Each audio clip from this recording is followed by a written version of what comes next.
You guys ready? Yeah. So I believe so. Alright.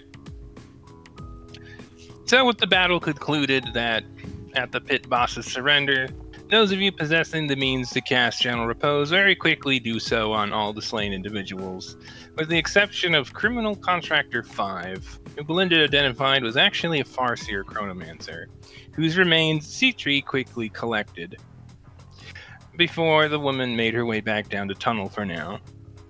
The pit boss raises an eyebrow at this as she walks off, before returning her attention to Belinda.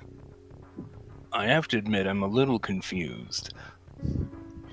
You all not only went through all the trouble of ensuring that you didn't kill any of our boys in a way that Revivify could not bring back, but you also used Gentle Repose on them so we could bring them back and preserve their remains. Though, I must ask. He can tilt his head in the direction of the tunnel where Citri had taken the Chronomancer's remains.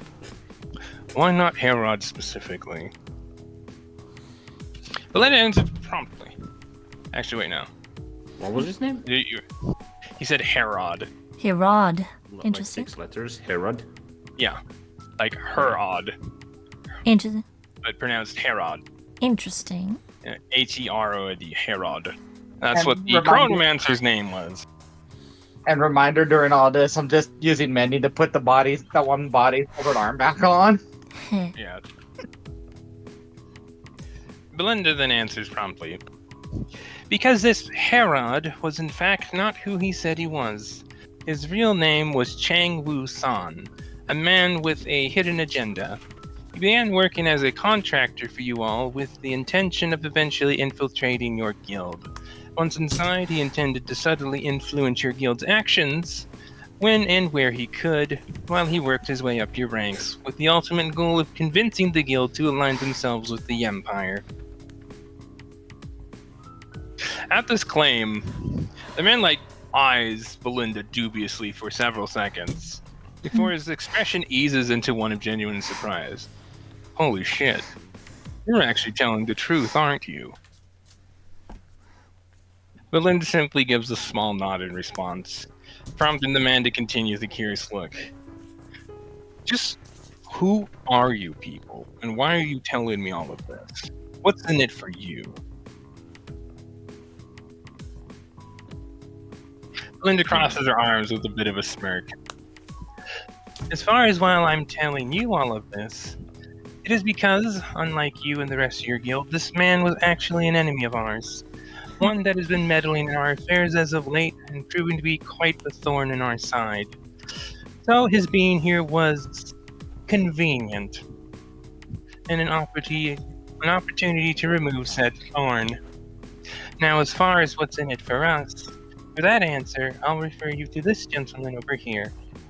Williamson gestures a hand to you, Luan, to which the man nods and turns his attention your way and extending a hand for a shake. Very well then. The name's Drake, by the way. Or, at the very least, that's what everyone calls me around here. Because as you people have no doubt figured out by now, I'm the labor foreman of the guild. Holy shit, it's the rapper. Haha. Never do that again. Well, hey, he had to take the chance. Was it Drake or Drake? Like with the Drake, I Drake, assume. as in Drake, dragon. as in, okay, I see that as in the creature. Yep. Oh, the guild labor foreman called Dragon. Yeah, that checks out. Mm-hmm. And Yeah. yes, I know that joke about Chance the Rapper was bad, M. And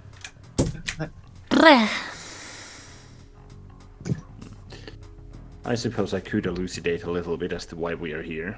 Outside of eliminating this infiltrator, that would have been what the hell, detrimental to both of us. He kind of looks around the room. Frankly, I'm surprised y'all did as little damage as you did. You guys really didn't. You guys really didn't intend to make a mess, did you? Not Well, exactly. Mostly. He looks over towards all the broken boxes that fell on the one dude. They've all been kind of shifted off to the side. Cargo can be replaced. Human lives, not so easily exactly. Especially Human against resources are very valuable. It kind of gives a smile at that. Glad you're fast to catch on then. We're a bit picky with our members, hence why you saw contractors around, because we won't just let people in very easily. They gotta really prove it. Show that they're worth. Which might just explain why Herod, over there, he says like with quotes, was trying to get in still. Right, because they would be, because it's not exactly the quote proper guild. It's just a shipping in this area. Yeah, essentially, it's like these are just contractors who would then work their way up into being members. Yeah. Well, you'll come to very quickly appreciate the fact that he did not, in fact, get in. For ultimately, our enemy is likely the same. You oppose the Red Dragon and their ideas of, being subjugated under them, do you not? He kind of like brings a hand to his chin. Well, yes and no. Why the hesitance? He just kind of slowly raises his hands. Frankly, we don't want to get fucking involved with this shit. Though, I've been trying to tell the boss that, hey, we're not going to have a choice for too much longer. But he's insisted that since we've managed to keep our heads down for, kind of like looks around, 1,400 years or so. Jesus. Not that I've been around that long. That he can keep it up, but things have been ramping up as the Red Dragon moves more south. Because you know as well as I fucking know that they're gonna go after the dwarves. And as soon as that happens, they're gonna not just have a puppet state here, but make this place the real deal. And that is where this guild ends. And that is precisely He just kind of like looks around like, oh shit, I think I said that a little too loud. Don't worry, there's nothing but allies here, as of current. Assuming that you would be interested in preserving your guild. Well, I cannot speak for all of us, but, well, kind of like looks around again, like looks to some of the near broken boxes. Maybe this will have been a bit of an eye-opener that the rest of the guild needed. Considering he kind of everything... just like smirks at that. Yes, it has. But you're absolutely right. The Red Dragon, the great oppressor, so to speak, will be heading for the dwarves. And after that, they'll be heading east to Marina. And who knows, maybe they'll eventually try and conquer back Huimang as well, to the west. Gladly, I myself and we all have allies there. We can help you if you help us help ourselves. Right as you start finishing that, the sound of the doors opening to the west, followed by hurried footsteps, draws everyone's attention in that direction, prompting Drake to then speak up with a grin. Well, there's the cavalry, who would have been far too late to have been any help. I've been telling these bastards for years that we need to revise our backup plans. Because if you all weren't enemies, you all would have just waltzed onto them and caught them with those pants down while they're getting ready. Yeah, this is kind of a slow reaction time, have to admit. Luan just puts like a hand in his pocket, like, yeah. This is He just kind of gives a deadpan look at that, but doesn't say anything. Like he wants to agree, but people are a little too close. Eloic this kind of points at them candidly with a bit of a half smile. Thankfully for you lot, we were looking for a conversation from the start. So, after a few moments, just under 24 men and a few women quickly fan out to surround you all, with weapons drawn. But very quickly devon very confused looks as they begin glancing between each other, noticing that Drake is with you and apparently unharmed and not taken captive. Though a voice from the west, belonging to a rather gruff-sounding man, draws everyone's attention to a particularly burly halfling man, who all but storms up to the foreman as he gestures you all. What in the nine hells is going on here, Drake? And why aren't these people captured? The foreman offers a wry smile. Take a look around, Gomo. We've already tried. Suffice to say, things did not pan out. As if to punctuate his statement, he just gestures around and then to the bodies to the northeast or northwest. Which Daphne looks to briefly before shooting Drake a skeptical look. Though the foreman simply offers an innocent shrug and then looks your way, prompting the halfling to do the same. Ashi just Brings quips. a hand to his side as he shoots you all an incredulous look. Ashi just quips. I'd start paying attention if I were you. Okay. Who in the fuck are you people? Well, I already know who you are, but who the fuck are you? You got past our traps, destroyed our golems, got down here without permission by who fucking knows what means, casually axed some of our labor grunts and contractors. Very quickly interjects at that, about that last part, Gomo. These people actually put the boys on ice at General Repose so that we could fix them up. He, pauses and slowly cranes his neck towards them for a few moments. With a look of somewhat disbelief and confusion, more than craning his neck back your way with a dubious gaze. Fine, I'll bite.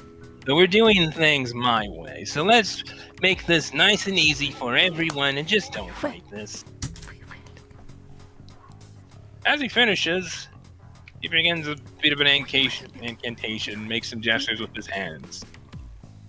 Because I don't fucking trust you people. And as he does that... Where's this at?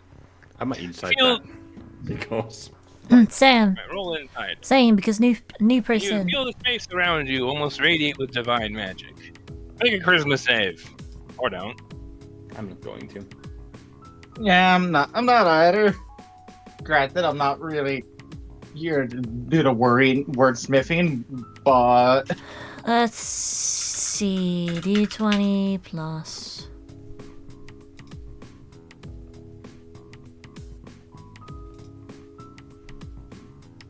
Six.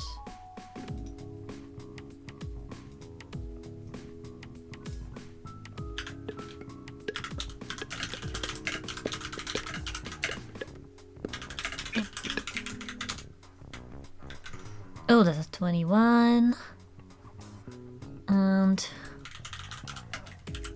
oh, she. Alright. And given the circumstances, They're all guild member one because I forgot to number them. Whatever. If you piss them off, then I'll fix it. given the circumstances, yeah, I think they're going to just let it happen. I can fix it.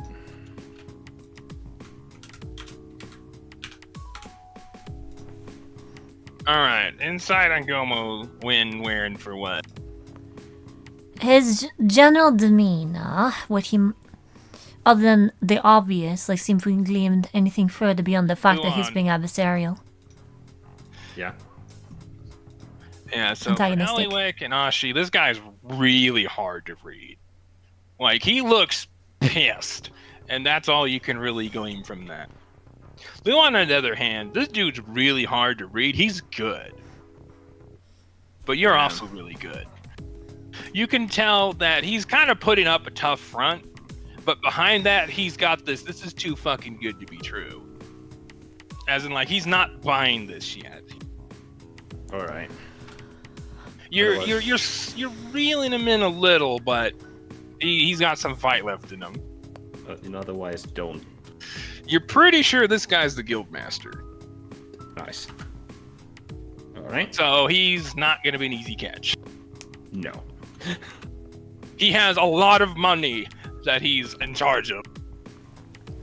Ashi and LA are just going to let it happen because I'm sure they recognize the procedure, and yep, it's better to just. Yep, zone of truth. You guys know what this is. Yeah.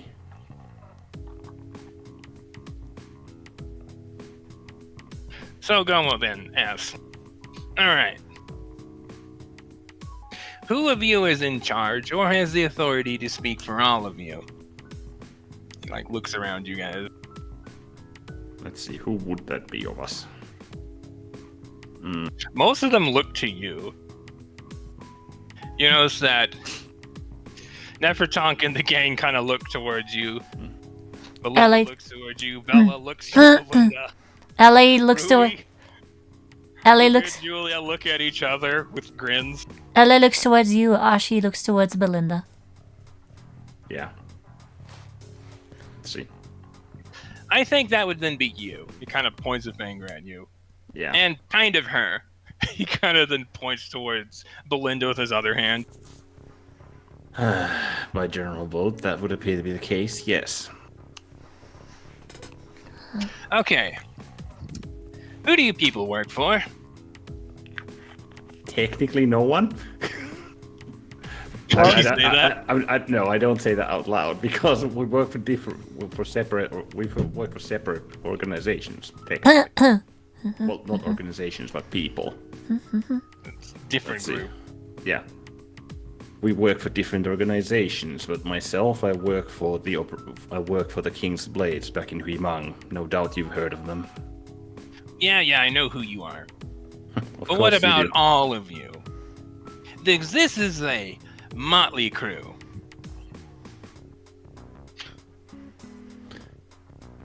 Let's see. Well, I mean, we work for, like, we don't have an employer. Like, I'm thinking because You can tell he's not buying that. You guys came fucking down here. There's somebody behind you. Well, don't we have a script? Don't we have a script for this? Like, essentially, why we're.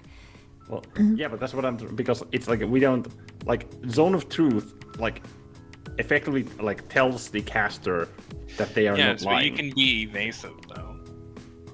Well, If yeah, you're but- good, you can wiggle around it. Exactly. Anyways, roll persuasion.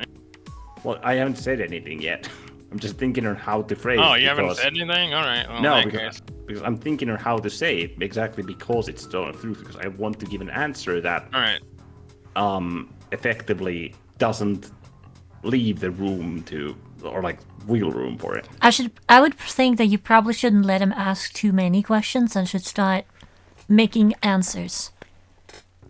Well, it lasts for a minute. Well, Giving answer. Pretty sure Zone of Truth lasts longer than that. No, it's a minute. Well, he's gonna be using a lot of spell slots. Or is it 10 minutes actually? Yeah, it's 10 minutes. Okay, I was just like, doesn't sound right. Zone of Well, we'll Truth just is- say yeah, in it's- universe he didn't take this long. Because I'm pretty sure. Because I'm pretty sure that we have a reason to be here. We're doing an audit after all. well, Nobody the plan knows on the that. audit part. Uh, The plan on the Jonas? audit part technically changed, but you don't know that. Well, Okay. like I said, Yeah. nobody knows exactly what Lunari is. Only she suggested that she has some connection with Owl. Because I believe Larry said straight. I believe she specifically not. said. Okay. Like I looked back. Okay. I'll double No, check. she hinted at it, but she never confirmed. Ah, gotcha. She I remember suggested differently. as much, but never said. I remember different. All right. Let's see. As for who we work for, And again, I could be wrong, but I'm pretty sure that that's what it was. Because I remember Eliwick has already saw. Right. I remember I had Eliwick go like, "We have an auditor," because that was just what I heard Lunaria say. I don't think I specifically said that. So Yeah, you said. Yeah, she didn't say that. You said it. You suggested auditor. Yeah, because I was just like, wait a minute. I had to like double check. Yeah, you effectively said as much. I don't know what I because- heard then. Well, essentially, Lunari was suggesting as much, but then you went and said, "Oh, auditor," as in like Meanwhile, we I'm have an just auditor. I'm like, I'm not gonna confirm or deny. I'm just gonna let you draw your own conclusions based on that little bit. Larry. Yeah. Okay. Alhamdulillah. Because technically, by doing that, I'm playing by rules. Yeah, Lunary's not exactly in any big hurry to let you guys know.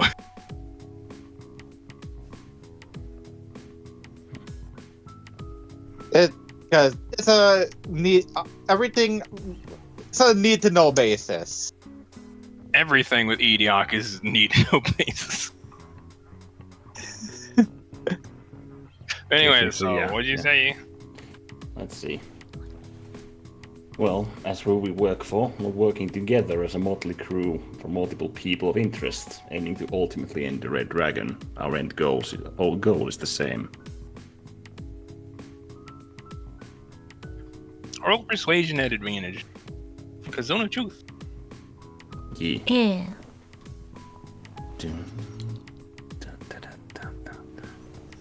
Yes. Let's see.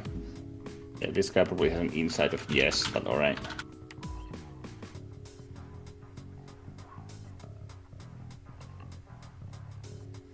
$31. He like kind of eyes you for a minute. Then again, just kind of very slowly, kind of like nods his head a few times. All right. Next question. Do you know who that woman is? He points to Amber. Insight. Roll insight. We're all inciting him just because we're paying attention. Yeah. 21. I want Hard to read. Alright. I'll say. D20 plus. Does Amber have like some kind of look on her face, or? She's just watching you with a default Amber smile. What about Fiona? Fiona looks amused. Wah. She's got one of her, patented, very faint smiles. As in, like, this is amusing. Jesus, I'm rolling terrible in prof die. He would just say, I'm acquainted, yes.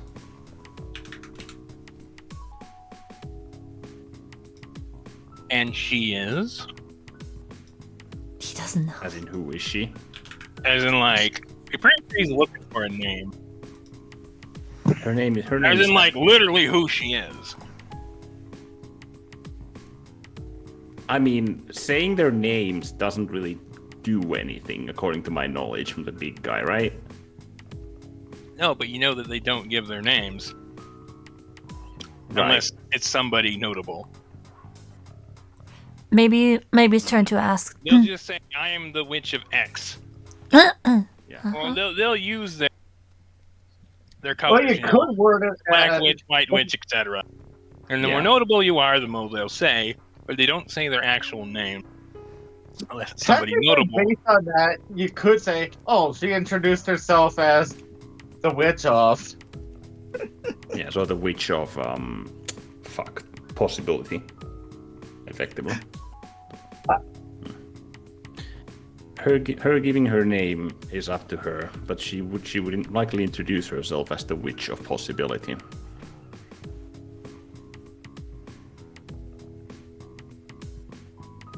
Because technically that's true.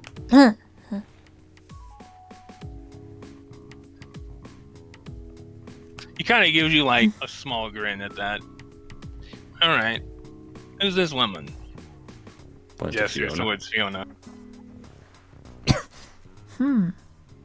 Same answer as prior, except her moniker would be the Witch of Certainty. Yeah. It's like The so Witch of trying the word stuff in my head while talking. It's like, The Witch... Oh, Yeah, similar- that's the Witch of Fog. yeah, similar case. Ask her name, and she will likely introduce herself as the Witch of Certainty.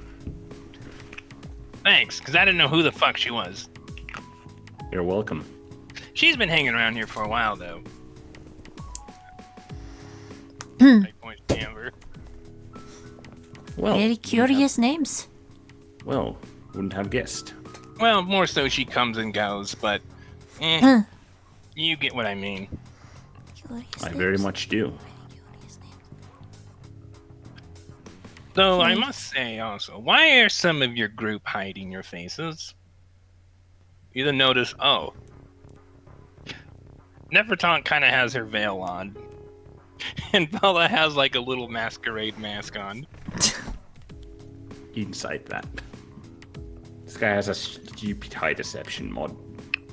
Roll insight. I'm gonna use a point of inspiration for advantage for this one.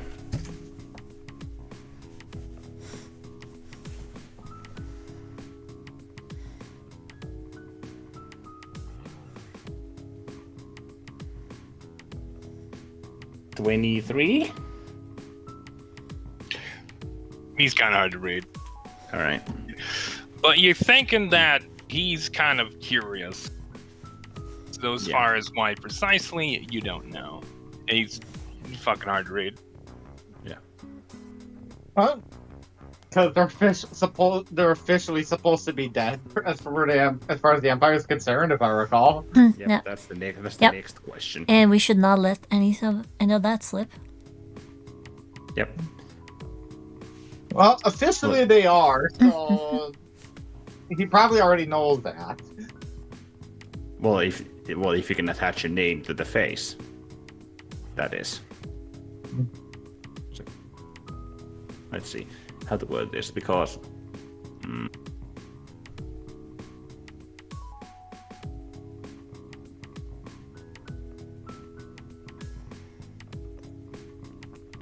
I can't go with like, well, certain individuals here wish to, conceal their identity, because he's just gonna be like, no. fucking halflings. Yeah, you're pretty sure he's not gonna accept an answer like that. Yeah. You don't need a check for that one. Yeah. Can LA? You have a halfling rogue guildmaster of a very old and very wealthy guild.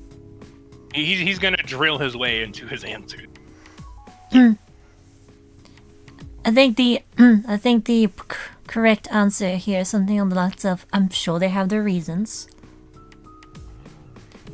Just to say, there's no way. I don't think he's gonna buy that either, because that's too vague.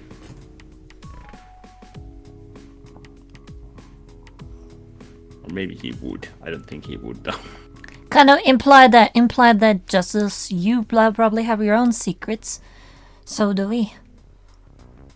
Yeah, that's what I'm trying to say, but it's like, at the same time, we're trying to win their approval.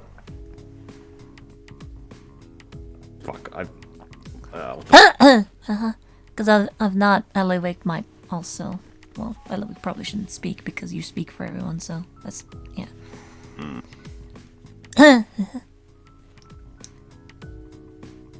I'm sure you can understand some discretion. Did you say that? Not in character, because we're not speaking. We're just gonna remain quiet because you speak for us. Making sure.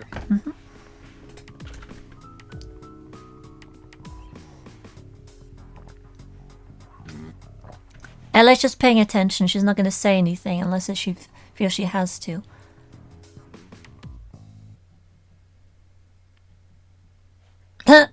some persons of interest in our group. Can you fix that? Yeah. What? You probably shouldn't mention that they're people of interest. Like, should or shouldn't? You probably shouldn't. Yeah. Some people of our group are of great interest to the Red Dragon Empire. They have their reasons, just as you have yours. I'm sure you can understand some then you all discussion. fucking broke in. For a common sense of interest, considering the persistence of your guild. He just shoots you with just a deadpan look. Just doesn't say anything. If we would have come here with hostile intentions, we would have killed every single last one of your contractors and thieves.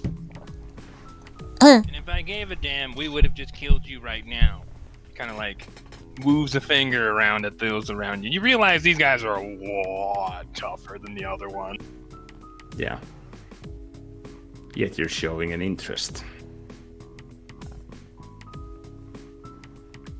an interest that is quickly dwindling. Yeah, I think might as well just. In that case, I'd just be candid about it.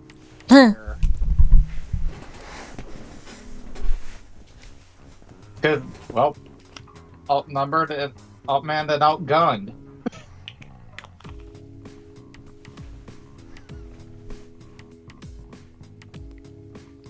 I think. Let's see. Let me just phrase this to myself. Who was you looking at? Nefertank and Bella? Yeah, because Bella just like found something from her bag, just like stuck it on her face. After Belinda like whispered to her. Whereas Nefertank's just wearing her veil, which looks very natural. She looks very priesty. Just covered in blood.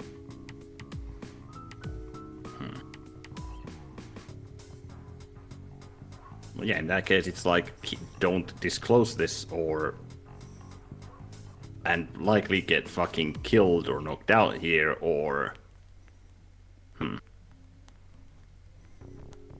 All I see it is, well, go with the lesser two evils. They're at least not hostile, because they're trying to be neutral as of right now. They're in this. Yeah, but I'm thinking, like, what then if we do mention their names? Because they haven't found out like anything from their surveillance on the city. Well, they don't know who we work for. Well, if we don't, well, you see what the situation is. And we know that. Yeah.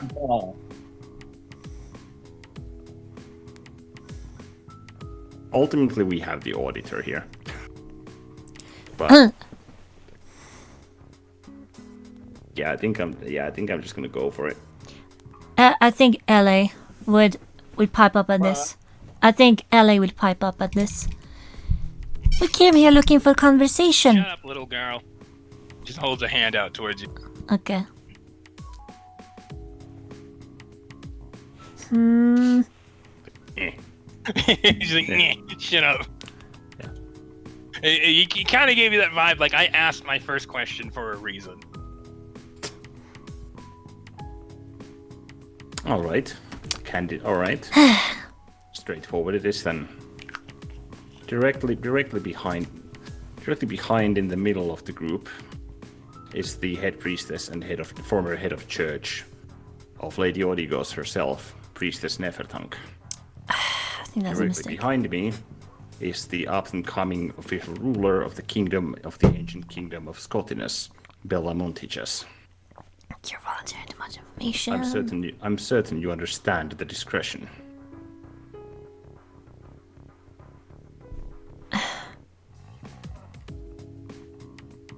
He's quiet for a while as he like looks between the two. Belinda's kind of giving you a look. Nefertank, on the other hand, is just smiling as she kind of removes her veil. Holy shit! He just looks visibly stunned at Nefertank. Like Drake as well just has his like jaw drop, like. I mean, all of those around you too. Everybody's just like, whoa.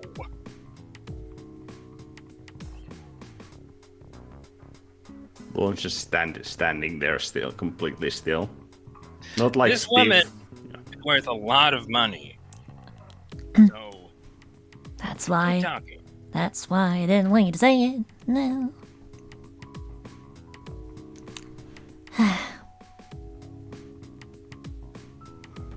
Queen of Scotinus. Whatever. Kind of waves his hand. Like you're telling the truth, but it's just like King of what? Yeah. Queen of what? All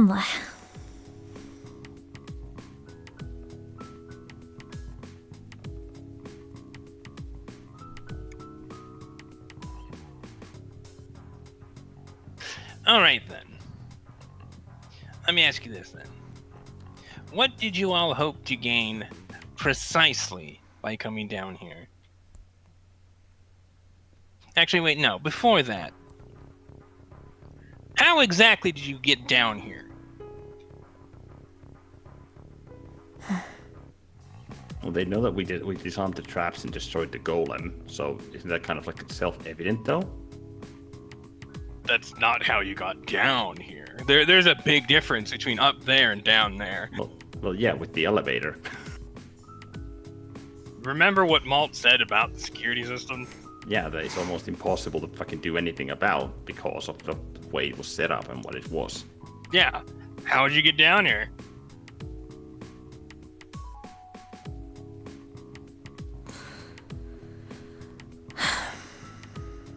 Well, if I'm allowed to direct the spotlight a little bit.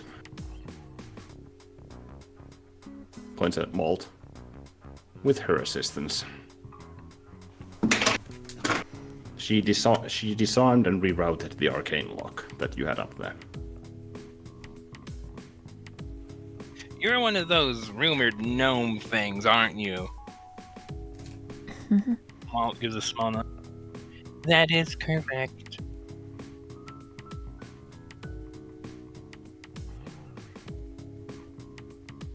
How did you get into this? What did you do exactly? Malt pauses for a moment, bring a finger to your cheek. I removed the bolts from the casing, then removed the casing itself, and then re-etched the Magitech ruins to allow it to send a signal to you all, which you declined, and then I just simply let us in. Kind of giving her just a dumbfounded look.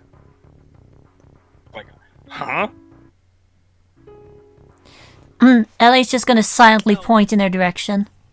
Kind of I listen to would say grin. bullshit, but you're standing right there. Damn. He just kind of like crosses his arms like, shit.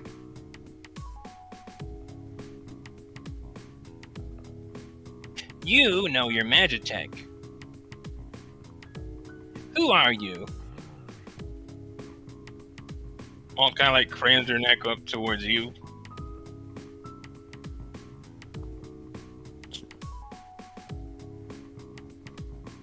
She's the lead authority on Magitech. Malt is her name. You don't have to say that. And? No. I would know of the challenge project, but they wouldn't. No. Yeah. You know You more don't- about his stuff on the other side. You don't need to volunteer that much information. Well, yeah, I'm not going to, because We don't need I'm going to have to ask you to specify, Mr. Guildmaster. He gives you like a deadpan look. Not just anybody can just break into an impossible to break in security system. It is as I said. She is a gnome, a tinker gnome to be precise, and a lead authority on Magitech. From where? Well, other than Tinkertown, which I suppose does exist. I thought people were just bullshitting me. Well, considering that, so did I.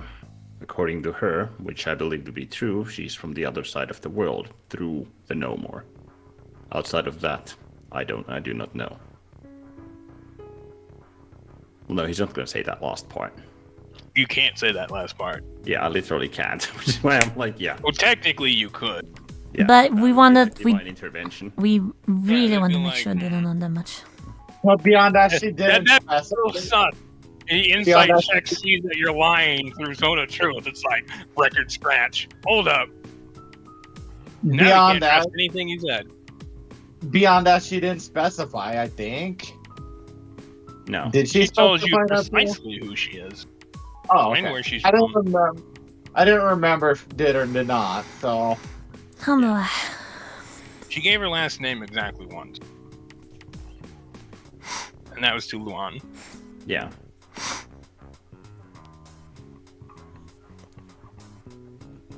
I wouldn't provide it though. So Yeah. we need to try not to give too much information. These are not our friends. well, they're not enemies. At least not yet.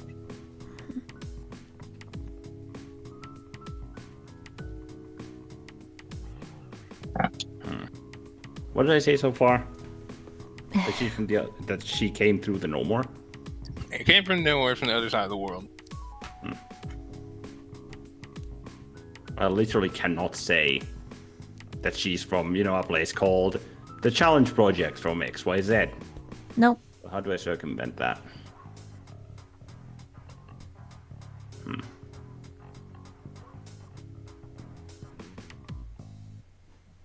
Would beyond that I cannot say work?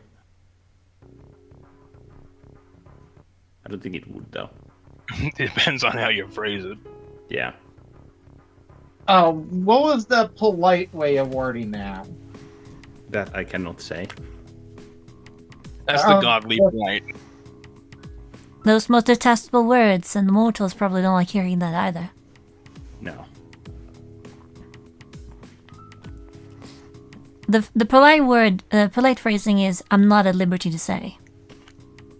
Technically. Well, yeah, but even that is like, huh? But technically, it would ring. It would be like ring true because Yeah, it's just- knowledge that's on the other side of the world.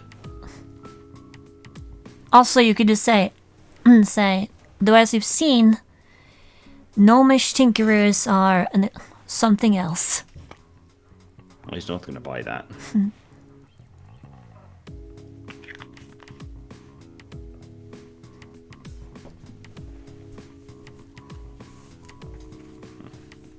Do I just go with I'm not at liberty to say? Don't ask me. I'm not. I'm asking. I'm asking these two. We have rules for that. Yep. Well, go ahead and do a roll to think to see how it comes across. Sure. What do I roll? Oh, conclusion. To help, I'm just gonna roll my own because I could technically prevent. Well, Probably you disadvantage can, because- you can communicate mentally with them. Yep. 27. You think saying much beyond the fact that she's from the other side of the world would be bad? Because you're making her sound very expensive. Yeah, you've already made freaking Nefertang sound expensive. You don't want to give them the idea of holding us for ransom. Because it's a lot easier to ransom people than it is to make friends. Yes, it is.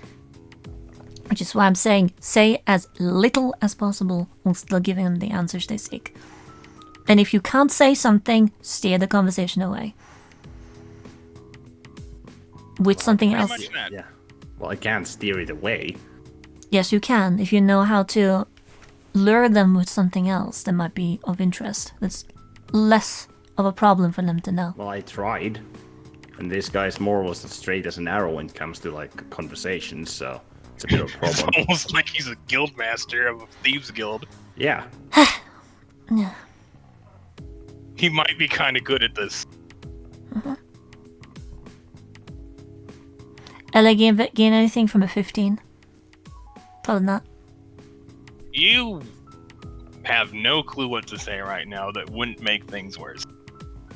Because he already griped at you once. Yep. As far as what you can add to what Luan might know, No. I'm just a probably- newbie. Actually, wait, no. With a 15, you would know the best way to probably phrase this would be that you're not at liberty to discuss more than that at this time. Yep. LA will pipe up in your mind. And it's like, sorry, I'm thinking, and then say that. Yeah. Would be the best way to approach this. Luan just looks at him.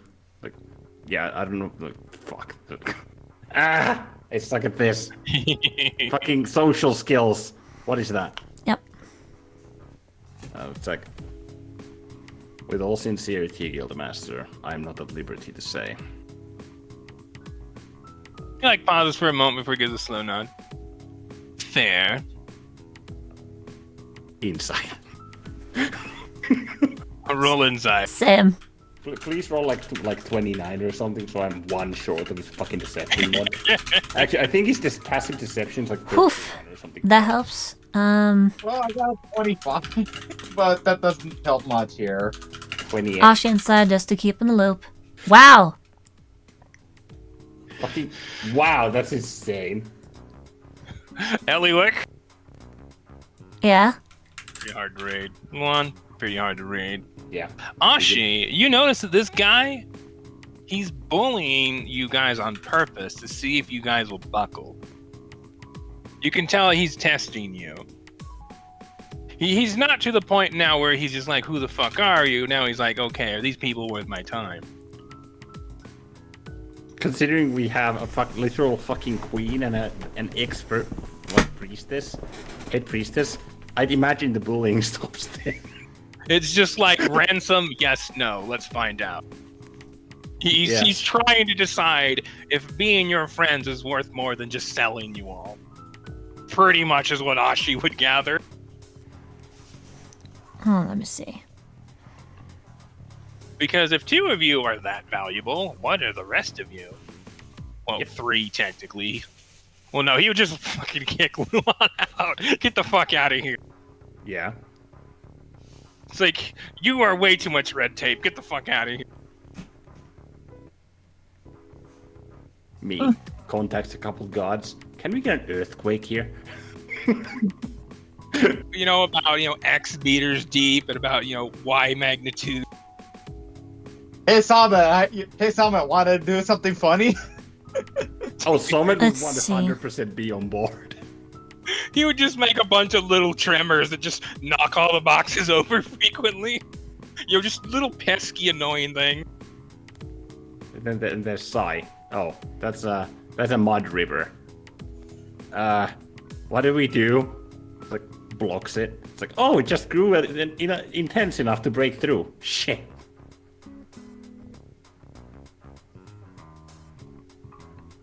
Are you looking for something, Emmy?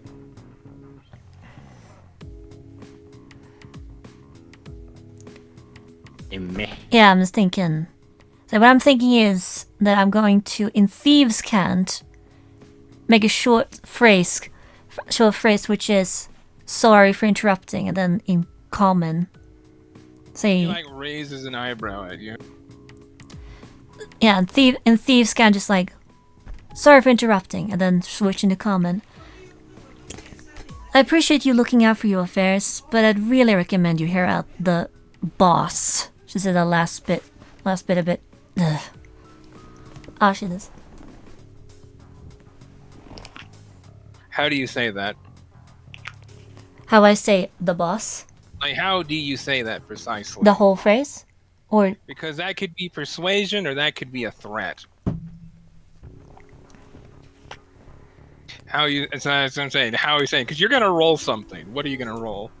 let me Could be see. persuasion or intimidation.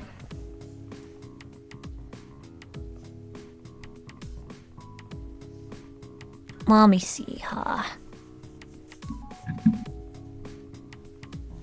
Actually, wait. Yeah? Based off of that conclusion roll, you should probably try to intimidate him. Yep. I will intimidate, and I'm going to use the point of inspiration that I just got to give myself advantage. It's equally bad, mind you, but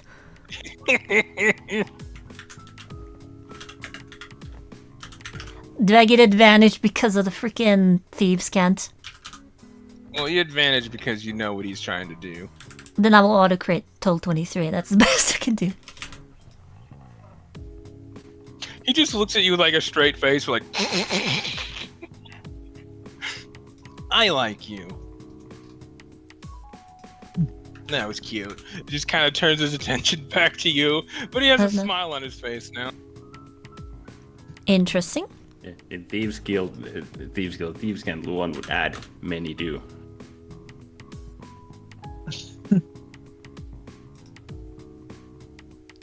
He like pauses for a moment.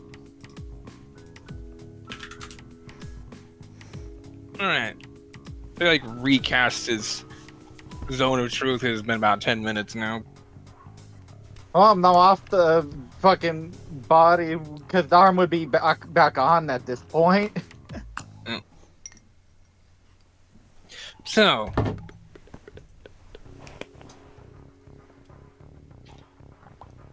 one more question.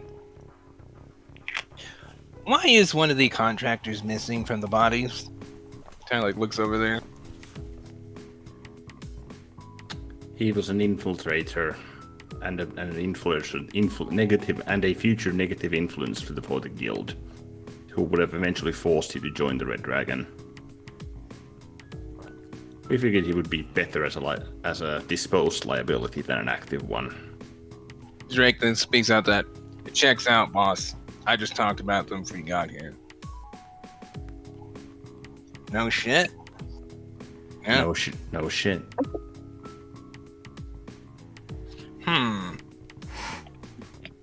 Gomu kind of like, rubs his chin. He's got like a little bit of stubble. All right. 2 more questions then. I'm tempted to say, like, you need to learn on how to count, but I'm not going to.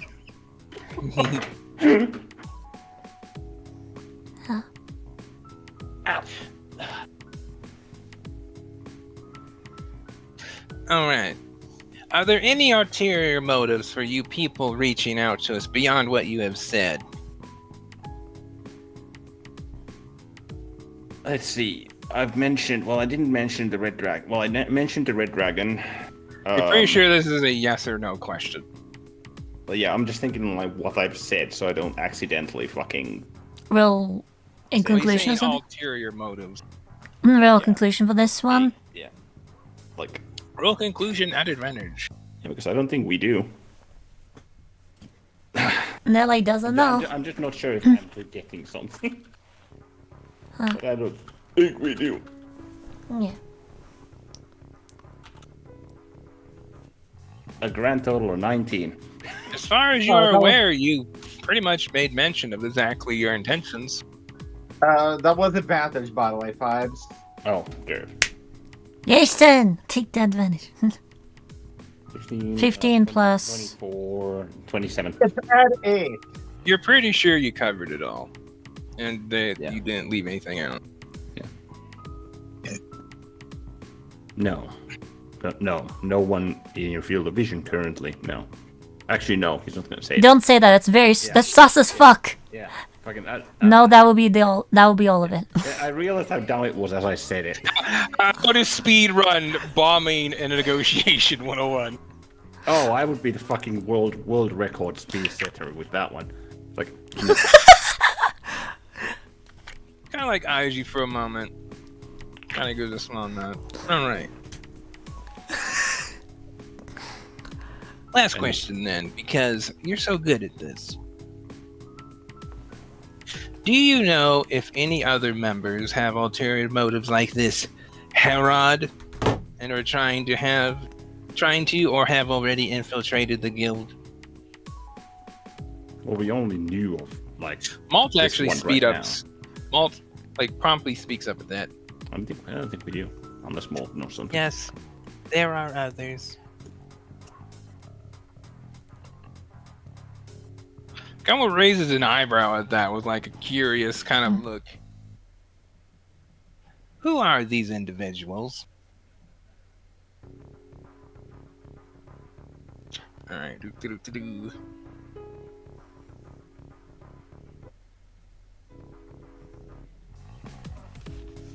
Bloop.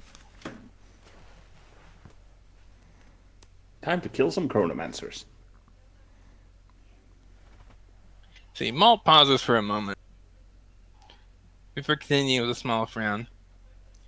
Unfortunately, that would be everyone who came into the room with you and are now surrounding us. Although, they are a bit different than the Herod man.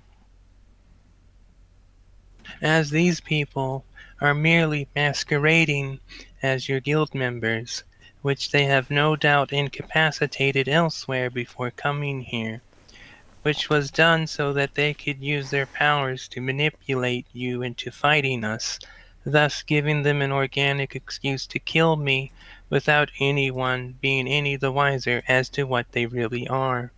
As we're speaking, Malton, hold on. Malton, like... Okay, sorry, go on. as she gets to the point about that, Ashi's gonna take the dodge action, just ready herself. LA is going to very subtly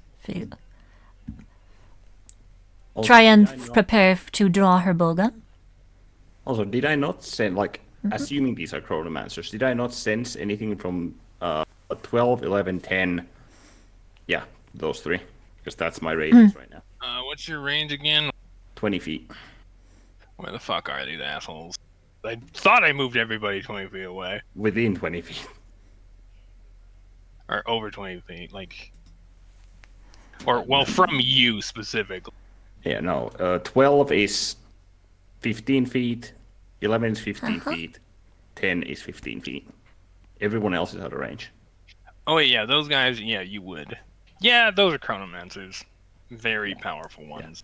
Yeah, at the start, like, from the start, like, Luan would have been like, what the fuck? It's like... Yeah, you just been like, I can't say anything to literally anybody. Get up, maybe won't. Like, but she probably already knows. Well, yeah, in that case, like, Luan would be like, unfortunately, it is exactly as she here just proclaimed. Though, before you say that, she's not done. Okay. Alright, so... As she finishes that, she then looks to those around her, and she continues. Correct? Okay. Then you say that. Yeah. So I suppose there's some cleanup before... Yeah. At that, all of those surround you immediately go on guard at this, before one of them speaks up. How could you have possibly known all of that? Malt offers that man a smile. Before I answer that question, might I ask you all to humor my curiosity with 3 quick questions first? After which you can do as you see fit. Though I should warn you, if you decline my proposal, I will be forced to inform everyone present what you really are, and what the consequences that will be for you. Gomo looks as if he's about to say something at this, though pauses as Malt looks his way. He kind of then like huffs and crosses his arms. There's a short silence from the group surrounding you all before the same individual then speaks again. Kind of gets like an upset look at him. Since it has come to this, how about a compromise?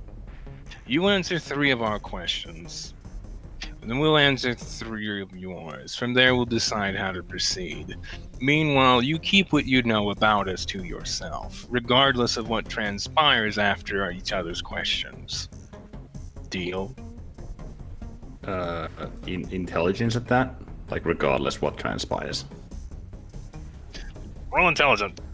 Yeah, because that can mean because, like, assuming they're chronomancers, like, I'm like, I know they are. It's like, what does that mean exactly? Like, outside of just beating each other up.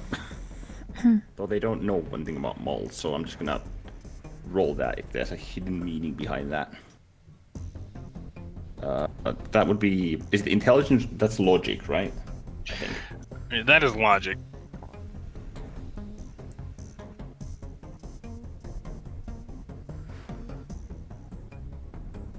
Sadly, Ashi does not know enough about this to make an... 19. From what you know, chronomancers don't exist, and people who know that chronomancers exist don't exist. If they do exist, they won't exist for long. Yeah. Generally speaking. So essentially, that would paint a target on everybody's back, which they don't want, and you don't want. Nobody wins if Malt spills the bean. Yeah. Hence why they're like, okay, let's compromise. And essentially, they're like, regardless of what happens, you don't say anything about what we are. Essentially, like, even if it comes down to trading blows, you don't say anything, essentially. Yeah. But yeah, Malt then looks up towards you as if for, like, confirmation. On their proposal? Yeah, as in like, what do you think, boss? So what exactly was the proposal? No one said anything. Pretty much, nobody says what we really are. We'll ask you 3 questions, then you can ask us 3 questions, and then we'll see where things go. You know, essentially, since the cat's already out of the bag, let's talk and then decide what to go. Essentially, they were planning to do this. Like she said, you know, essentially, As you a have an guise. organic excuse to kill them. Well, that organic excuse is gone. So they can no longer do this without making a mess. So, 2 checks. I'd like to roll conclusion on the proposal, and also insight as he was stating it. Roll insight.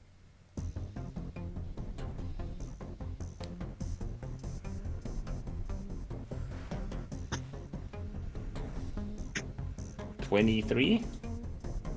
Alright, Yeah. so... What do you mean by Chronomancer threat? Isn't like what? I mean the. Is it mold threat? No, as in like what they like were talking about previously, like the whole thing about the deal. Yeah, so essentially, you know, a Chronomancer's top priority is to not let anybody know they're a Chronomancer. That's why they're very subtle. That's why nobody knows they exist, Yeah. is they make an effort to do that. And the fact that Malt has just said, hey, I can give you guys more work than you want. Essentially, it's like nobody wins, because it's like, okay, now they're going to have to kill all of you. And Yeah. then if they don't kill you all right here, they'll have to do so later. And then they'll have to go back and clean. Essentially, it's like, I'm going to take these tower buckets and kick it over, so you have to clean it up. And they're just like, we don't want that. Yeah, but that's not good for anyone, because then basically that just gives the force of destruction, albeit like none of us know this, to be like, hey, we can send a lot of more shit here now. Yeah, like nobody wins if Malt like drops the grenade. And you know Malt, she'll drop the grenade. Yeah. You don't play chicken with someone that doesn't know how to play chicken. No, when the chicken is a fucking hand grenade, is a fucking holy hand grenade cluster. No thanks. Nah. But yeah, so insight. Essentially, this guy kind of realized that Malt kind of has him by the balls, because she knew exactly what to say to get him to come to the table, and he doesn't like that. As in, like, I don't like how much this woman knows. And he doesn't even know how much, which makes it dangerous. Yeah, the fact that, yeah, exactly. It's like Malt just made herself very dangerous. And conclusion is 21. You think you should probably let Malt handle this, because she seems to know what she's doing here. Which is actually a little surprising. But then again, you have seen her draw some wild conclusions based off of just circumstantial evidence. Ella is actually going to roll insight against Malt because, yeah, this is weird. Roll insight. Actually, roll insight at advantage with a +10, because she's your friend. It's Yep. mold. Plus In that case, 2d. Luan would just. In that case, Luan's like 41. Like external. Holy shit. External like disposition remains the same, but he would mentally speak with Malt. Why don't you handle this? They seem to listen to you more than me babbling on. Very well, I shall do so. Look, Malt has a plan. And she knows something. You don't know what she knows, but she knows something and she's working towards it. You just know that much. Malt has a plan. Ella's not even going to look at Malt. She's just going to keep an eye open, but just think to herself, oh yes, that's Soul Malt. Small than not. Yes. That is a fair request. We have a deal. What do you wish to ask me? The man answers promptly with a question. Why do our powers not work on you? Malt crosses her arms with a small frown. I see. Okay. Go on, sorry. If I am to be perfectly honest with you, I I did not know that they did not. Though, to answer your question, I do not know precisely why your powers do not work on me, as I presumed that they did. Like, two of the guys, like, look at this dude, and he kind of gets a look like, oh. Insight and malt? Roll insight. Because, like, big guy knows why. Because, you know, cosmic order, but... Ashi, I'm the guy who spoke. Ashi, roll insight. At advantage. 35 on malt. Malt genuinely didn't know that Chronomance didn't work on her. Huh. Oops. I rolled Ashi, I rolled 3d8 by that mistake. guy. It's 3 less. 32. That guy said too much, and he just realized it. Essentially, he done fucked up there, and his allies with him are just like, bruh. Like, bruh. That was a bruh moment from those Chronomancers. And now you give away more than you planned to give away. It's clear that they all thought that she already knew this. Like, all of them did. Yeah. But she's like, huh? They don't know Walt. Ashi's just gonna direct a smile at Malt. Based on how she presented that threat and the direction of this conversation, why wouldn't they think that she didn't know? Oh, that's right, because she's Malt. She knows a lot, but she doesn't know everything.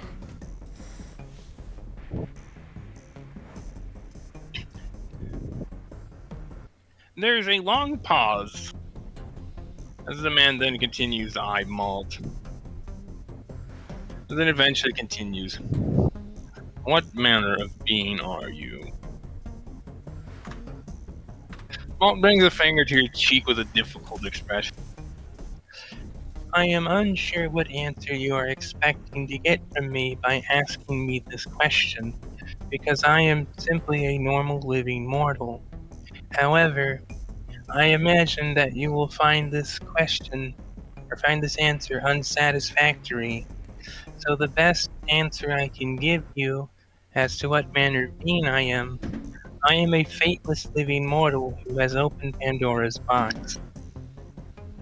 This answer causes all of them around you to quickly ready their weapons.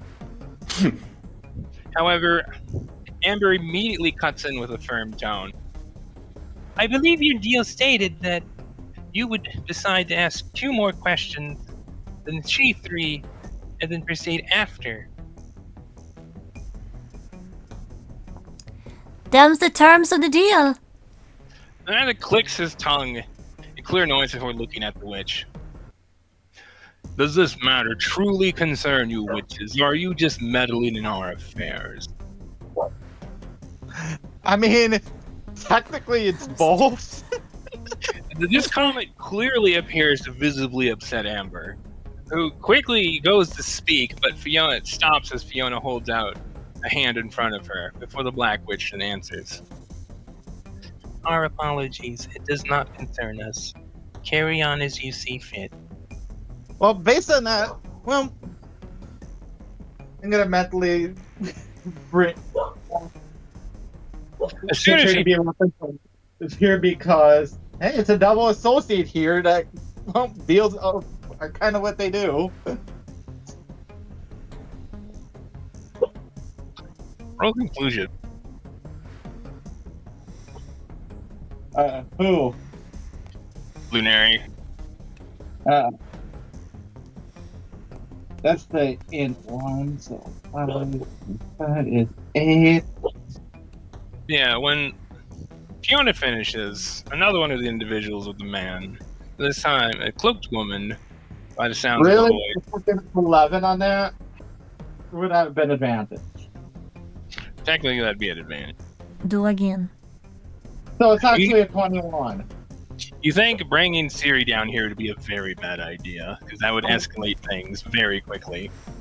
Because once devils get involved, shit just hits the fan. Alright. Because they can't undo devils.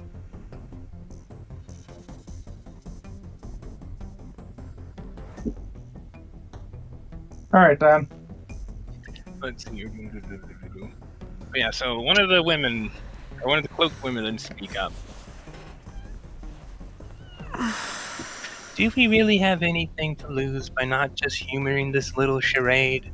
Because if I am to be perfectly honest, it does not sit well with me to back out of a deal, even if we are how we are to proceed is a foregone conclusion.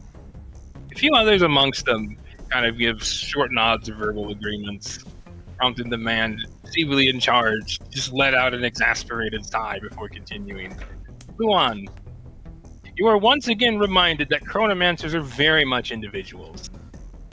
Yeah. They don't exactly work together. Yeah, makes that very clear. Mm. They all have their own opinions on how this should be done.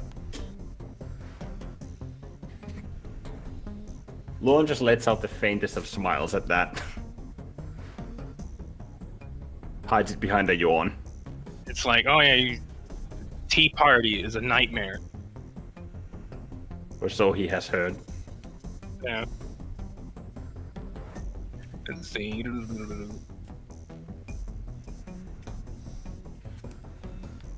Where'd this go? Alright, here we go. So the man that continues. Fair.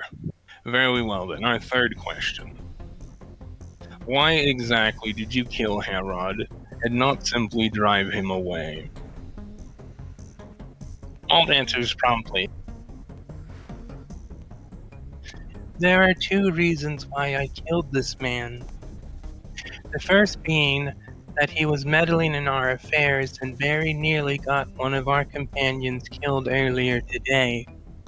The second reason was to send a message to others like him and like yourselves, that this will be the fate of those who are caught meddling in our affairs. With that said, I believe I have 3 questions. The man just casts the gnome an icy glare, as does a bunch of the others with him, though no one gives any comment. Which prompts Malt to then continue. That might have made him angry. She's not wrong. I am sure it's not wrong. First question. Am I correct in my assumption that the reason you all are here to kill me is because I chose to kill this Herald individual? The man promptly answers, yes. Gnome tilts her head a bit to the side. I see. Second question. Is there any way that I could perhaps make you reconsider this course of action? No. Amanda promptly answers once again, no. Malt frowns. Well, that is very unfortunate. Though I suppose it just can't be helped then. Malton looks elsewhere in the room, following her vision. 1 second.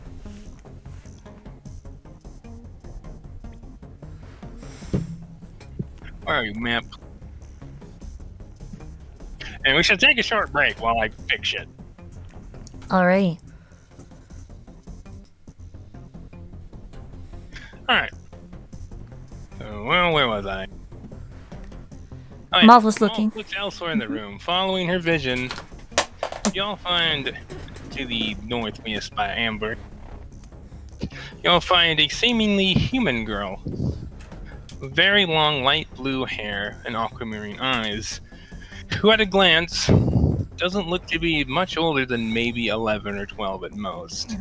Though one look at her light blue attire and what is very clearly a matching witch hat leaves little to the imagination as to what this individual is. Though as far as who she is, giving her very distinctive appearance, you are all certain that you have never seen this girl before.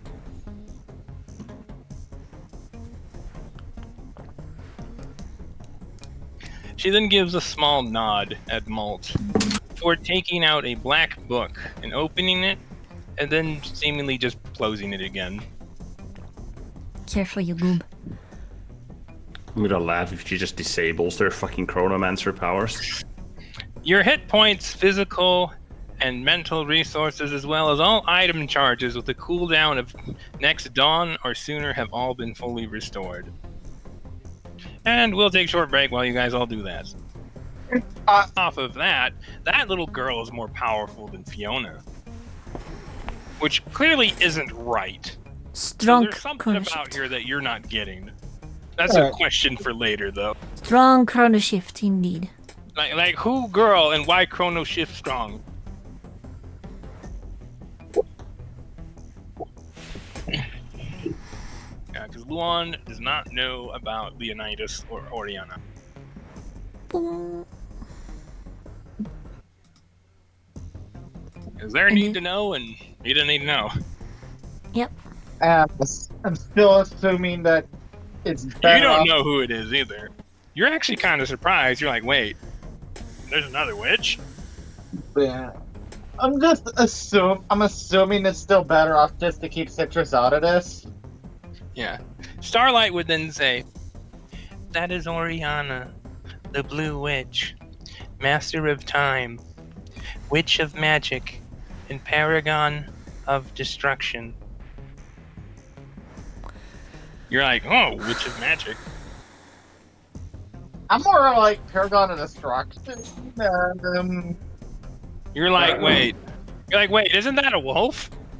Yeah, Paragon of Destruction is like the base, this fucking, not station, but accolade. Yeah, the base accolade of wolves. At the Paragon of Destruction, I go on r/hole up. Yeah, because you know exactly two people who are Paragons of Destruction. One's a half-wolf and one's literally a wolf. Though you don't know that. I'm just gonna mentally ask about that one. Yeah, that's like a record scratch moment for Lunari, like, huh? Nani?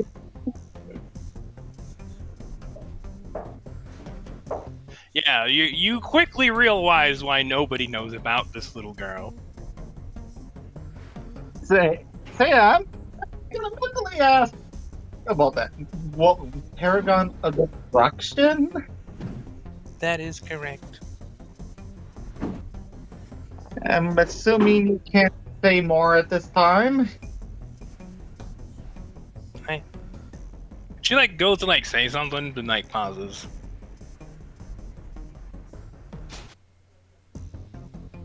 Roll persuasion.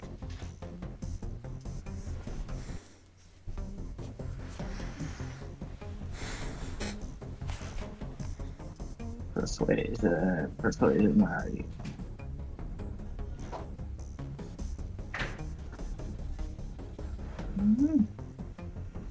22? She pauses for a moment before then saying, I suggest you ask either Amber or Fiona later. That is all that I can say about that. Alright. Noted. Well, not actually noted because it didn't go with the notes or that, but Lunari noted. Alright, now let's see. Alright, so has everybody got their shit fixed? Yep. Yep. I presume we roll initiative.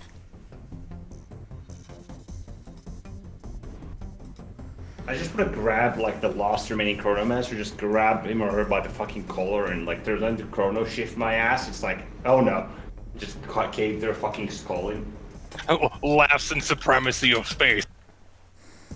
Yeah, it's like, it doesn't work on that little gnome, but it works on these others. Try some Lunari. Why the fuck doesn't it work? Try some water. Why the fuck doesn't it work? I mean, actually it does work on me because it's allowed to work. She can allow it to work. Well, yeah. You can't. Well, actually, yeah, technically you can. No, I can. It's the same as Lunari's because we both can allow it to work. Yeah. Like by the nature of what it does not. I basically have to allow it to work for the most part, just so that it doesn't raise questions that are better off not raised. Alright, let's see here. Alright, so that then... So after the little girl opens and closes her book for fucking reasons, that was weird. Opens book, closes book. It was literally that. The unnatural yellow of Malt's exposed eye begins to glow as she turns back to the man she's been conversing with.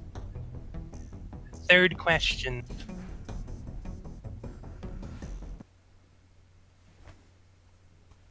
The gnome seemingly says nothing for several seconds. Though, despite this, a growing look of fear very quickly paints the faces of those surrounding you all, prompting a look of mild surprise from Malt.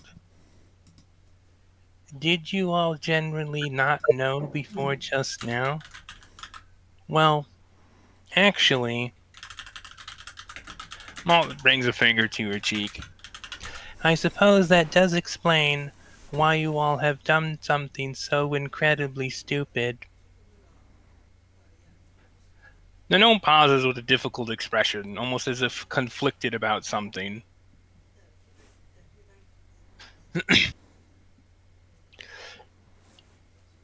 Before eventually looking to you, Luan.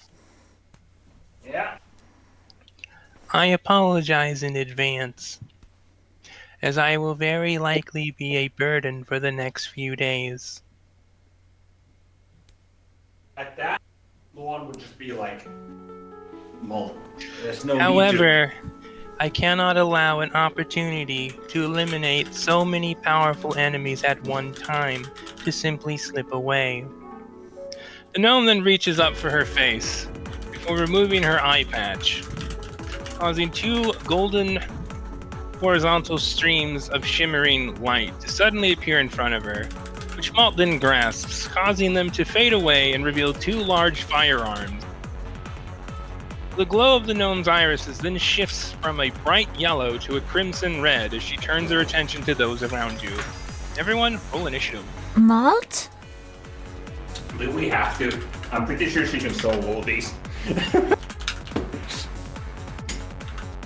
Even though she can, she can make it quick. Theory.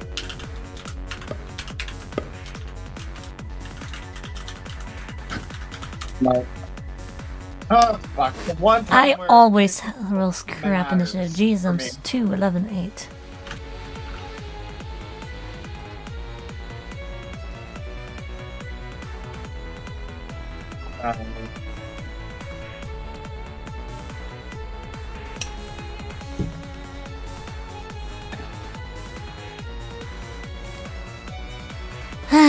Asha roll like crap as always.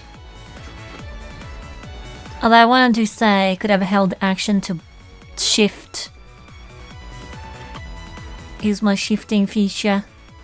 Well, you assume that shit was probably going to go down. Alright, so I am shifted then. I probably would have been holding my action to go into a Blade song, also knowing that. I am shifted. Alright, let's see. Do-do-do-do-do. 10 HP, I get the shifting feature. Do I assume that Malt has like true sight or some bullshit?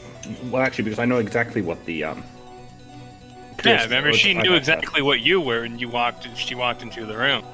Yeah. Actually, You don't know exactly what sight she has, but she sees shit she shouldn't see.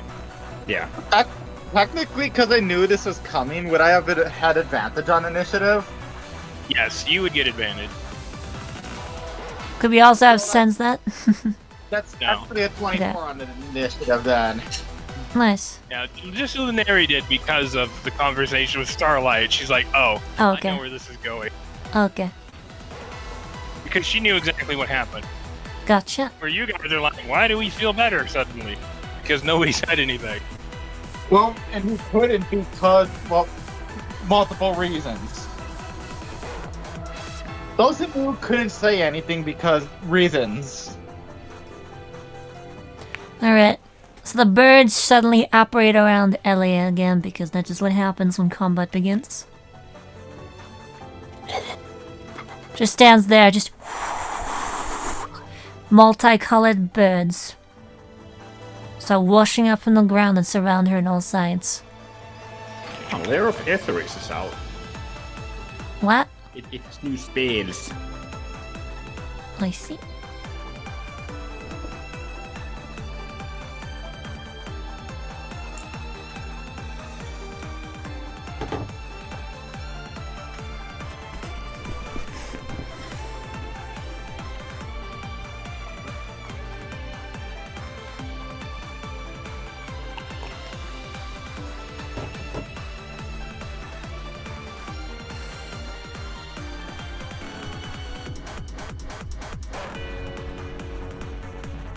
Alright, what were your naturals? One had a natural 14. LA 11. 41, I also had a 14. 14. Eliwick 11. Yep, natural 11. Where is this? Eliwick. There. You said Linearia was 14? Yes. Ashi natural 8. Sorry, yeah, wait. Ashi, where are you? There you are.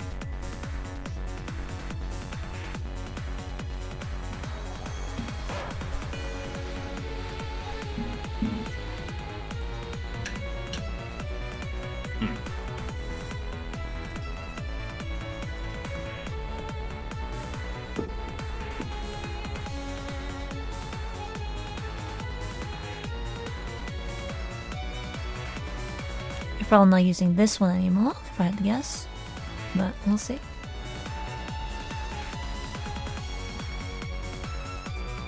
Chronomancers in general, they don't have freaking like true sight or some shit to see through, like physically obstructing. No. Vision They can only obstructing shit. sense other chronomancy if they literally touch them. Which is why all of mine didn't notice you till you touched her. Yeah, until I turned her into a football.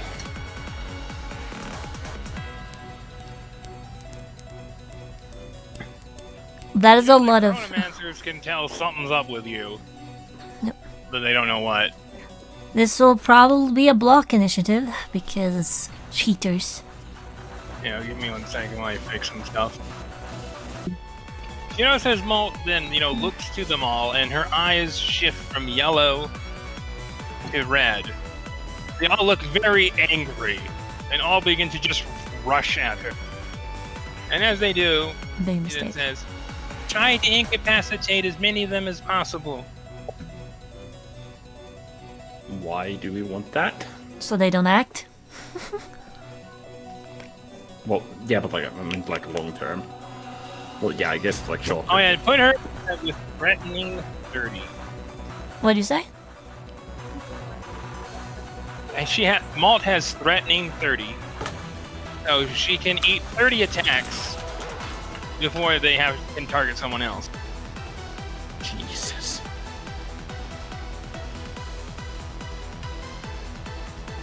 That's a lot.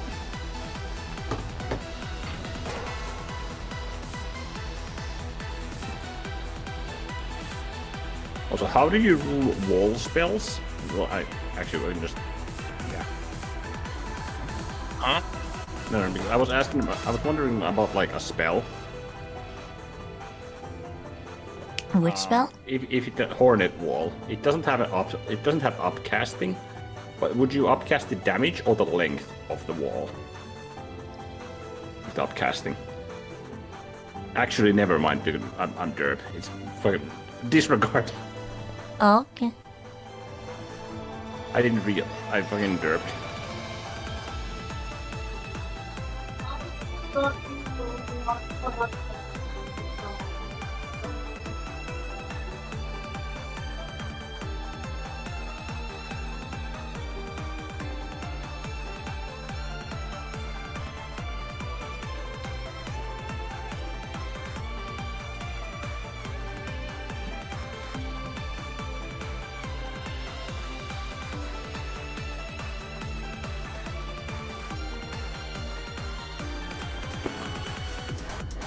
Humla. Alright.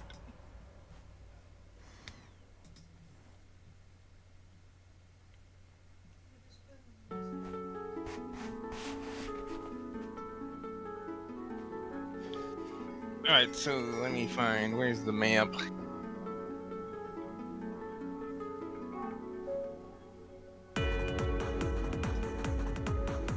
Next strength save. And so with Eliwick, because these guys just practically just run you over to get to Malt. Strength save? Okay. Yes. Let's see. Yeah, understandable. Can I use my sound system to help me get out of there?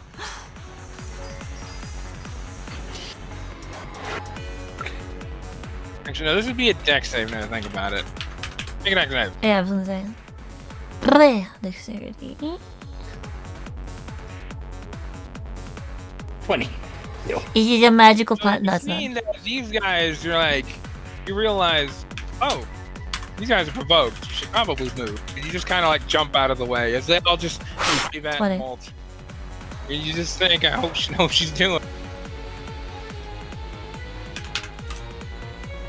Oh, which direction do you want to go? You can move 5 feet.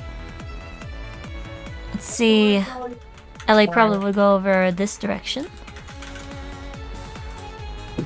I would effectively move past them here.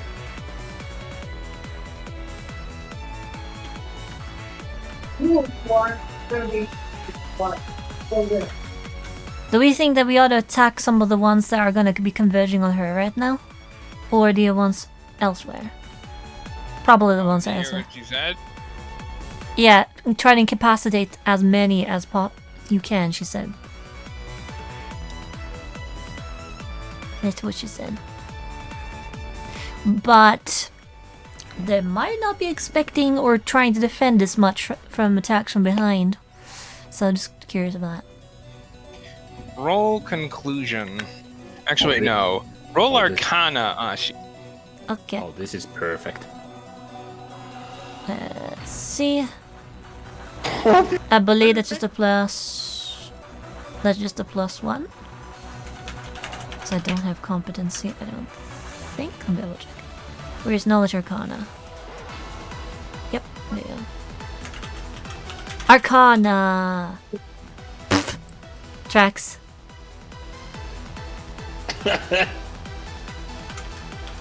You don't say, Dublin.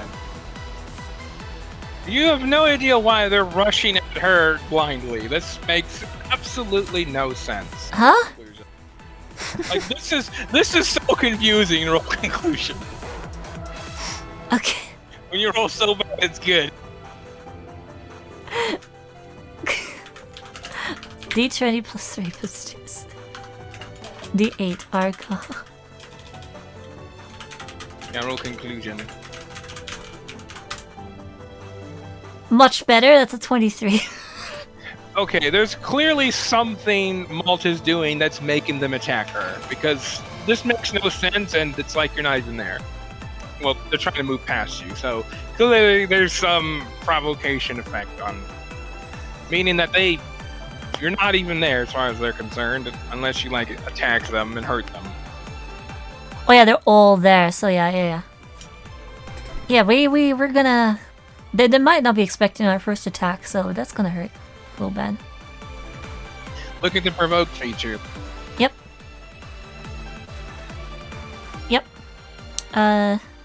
Double check. Homebrew conditions.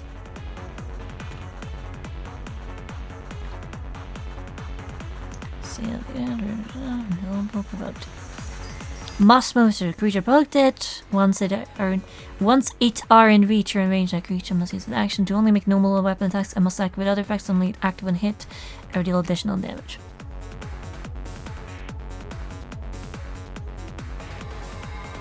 Yup.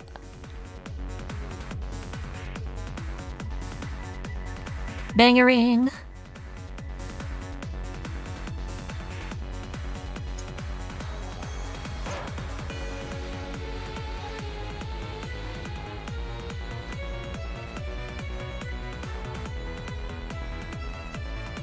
I got Ashix.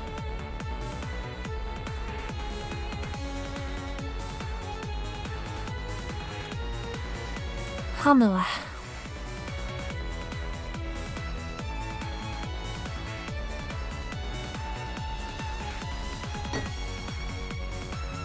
So yeah, what happened next? Alright, so these guys all just draw their weapon. You know, like rapiers, daggers, a couple of other things. A bunch of melee weapons, they all come after her.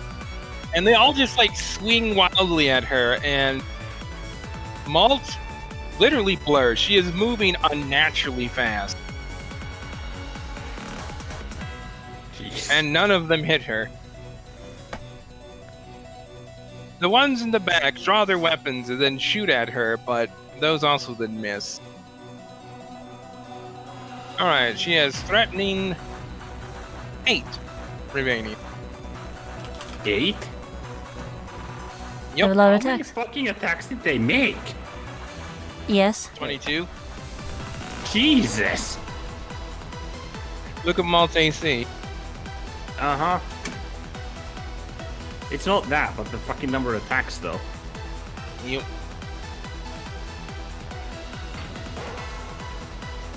Yeah, 38. They could have technically made a lot more, but they're all just kind of huddled around her. This, what is this girl? Oh, she just thinks to Alright, herself. so, top of the round, technically-ish. Linda. Alright, let's see here. Round 1. Pre. Oh, she is shifted.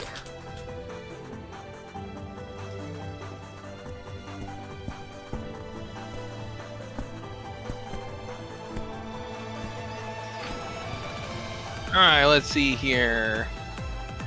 Because I'm way too fucking lazy to do this. I need to, wait, no, I need to see where they are. Alright, so there, can you update their numbers on their things? So they also CM1. Yeah, it's still kind of hard to tell, but sure. It should not. Oh, on the thing. Yeah, gotcha. Yeah, Chronomaster As 2, their token, just give them like the numbers. Chronomaster 3, Chronomaster 4. I forgot the deck is under 5. Oh, okay, you updated then. Let's see. Well, the 8 around here need to make a wisdom save. Can you fix that in me? Sure. Humble.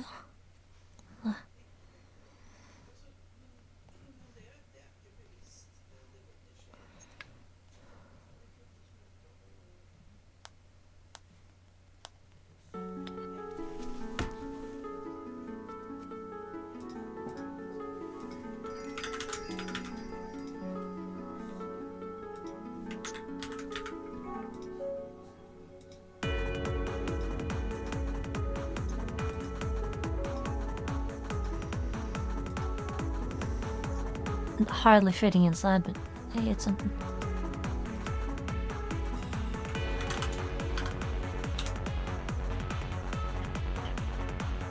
Oh well. It fix.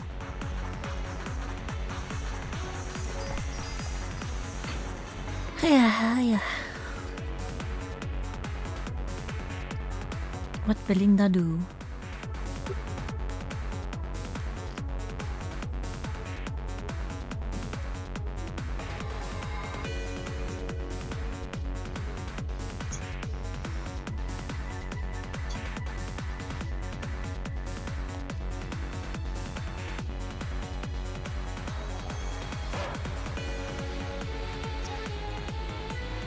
You notice that Chronomancer is 1d8 because I'm fucking too lazy to pick these ends. Essentially, the ones that are all around her all begin to tense a bit.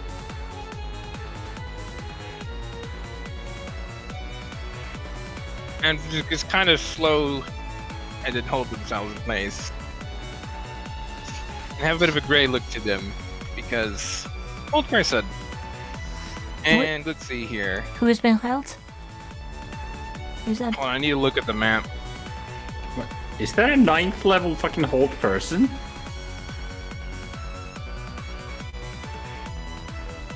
Oh wait, no, just 6 of them. I misread this. Because I don't think you can do 8. It's a 2nd level spell. Well, yeah, it'd be 9th. Wait, I mathed wrong. 7 of them. So all the ones that are around hers, immediately around her. No, wait, no. It's 7 of them. Yeah, so essentially starting from 12 o'clock clockwise. I don't know what those numbers are right now because I didn't. 10. So we're saying. I'm trying to get back to the map, Alright. but ADHD is making this difficult. So Chronomancer 10 is paralyzed. Chronomancer 9 is paralyzed. 4 is paralyzed.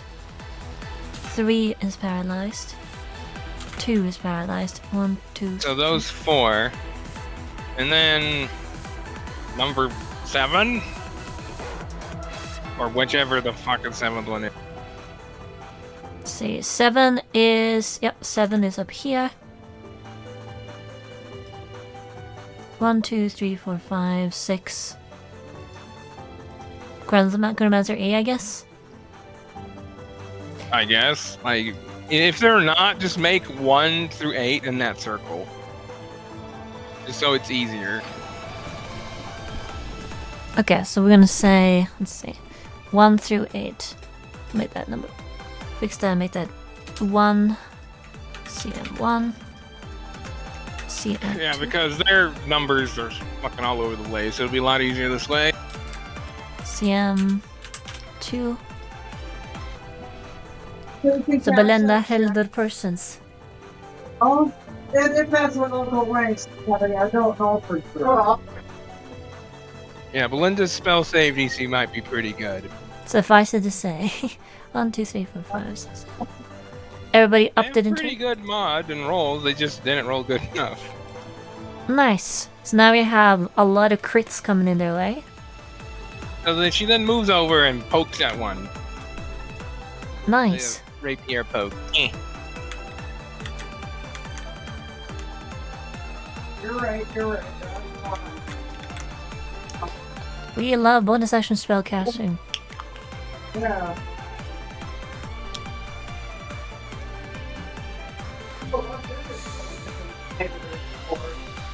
Pushy poke. First one, I'm just doing dice. Yeah. For memory, that's fine. As long as they're decent sized potatoes. As long as they're decent sized potatoes. I want to say it's like 2 cups of ham, but we can double check that later. I figured you would. That's why I kind of left, like, trying to leave, like, down. That's what I'm trying to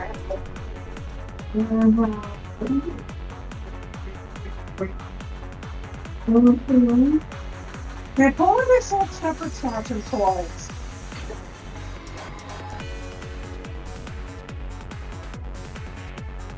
Not double dip, you dumb. Got a snap one. Oh. Alright, I am back for a little bit, though soon I'll be heading out again just to grab leftovers from the microwave. Okay. So, what's going on? I'm rolling late damages. Belinda is poking one of them after paralyzing a whole bunch of them. Because bonus action spell casting into attack action. Yep. Although remember saving throws whenever they're damaged. What's No, the it's at the save? end of their turn. No, like they also get to re-roll if they're damaged, I think. No, Not for a whole person's at the person. end of your turn. Not for a whole person. Yeah, whole person see- is specifically at end Yeah. of turn. Yeah, Yeah, that's why whole person's so dangerous. exactly. I completely forgot. You were thinking of Dominate person. Yeah, dominate person. Or charm effect. Oh, true.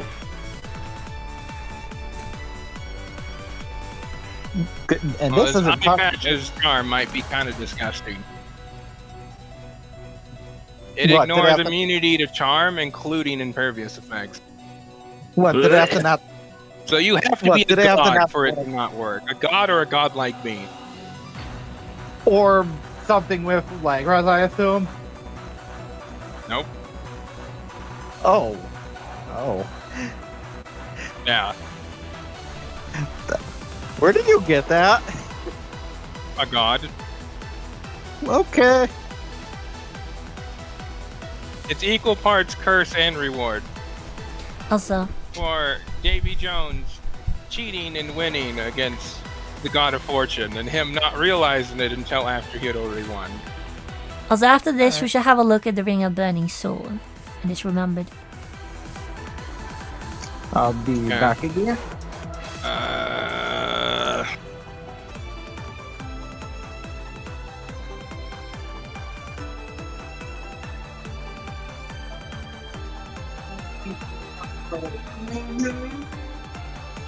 So Belinda quickly gets in 3 quick stabs into this guy, and he's not even paying attention. So she just like stabs this guy, just stab as he's in place, and he can't react. So, ouch. Okay. So he's not looking too good after that. Let's see, Chronomancer 1 is at 34%.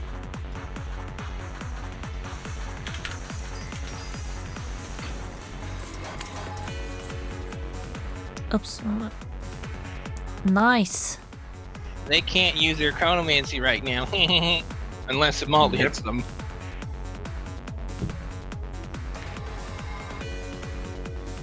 Okay, it's gonna be good enough. Alright, It's also held, that is so Belinda's turn. Lunari. devices. Perfect. Okay, that's just perfect timing. Pun intended. Yeah, like literally, you showed up. Yeah, your turn. That's just perfect timing. Again, pun intended. So what Lunari do? I pull Also, up the Siri would be back, by the way.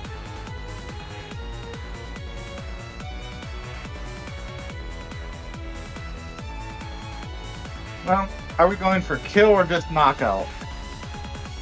Kill. Yep, I'm thinking kill as well. Alright. Like, Malt even said so much. I'm However, I just making cannot allow an opportunity to eliminate so many powerful enemies at one time to simply slip by. Yeah, I was just double checking to make sure I heard it right. You know? Oh! Actually, yes. Malt would have said to incapacitate them. Because Malt needs to kill them for them not to be able to come back. That's good because that's Ash's modus operandi. I'm still feeling like, ugh, what happened to the Well- previous one. Not really grasping the situation. So she's just gonna move on to normal. That's good. At least she's reassured that it's only temporary with all those other ones.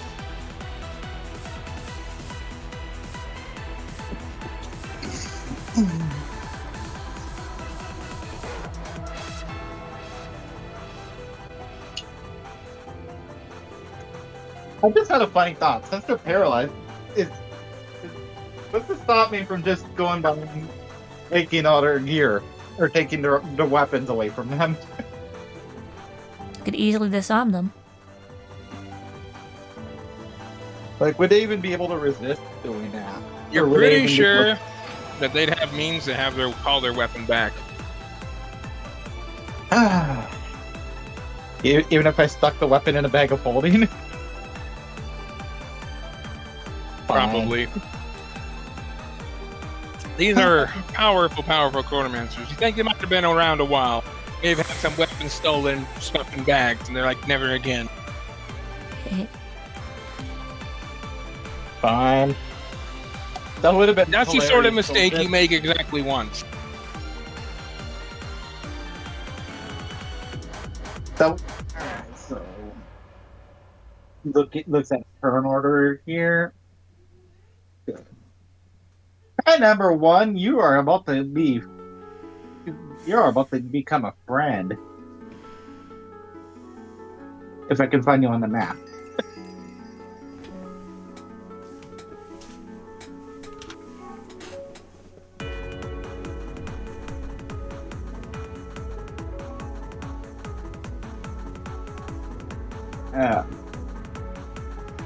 There you are.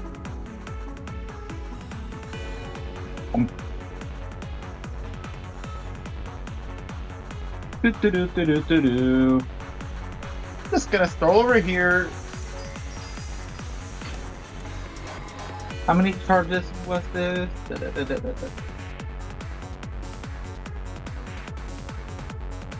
3 charges to cast haste with my rapier. You know, you are And- speedy. And I believe it's a free thing to do that. Yes. Okay. Well, it's a free action to cast it. It doesn't cost anything to activate it. Alright. Now then, I have.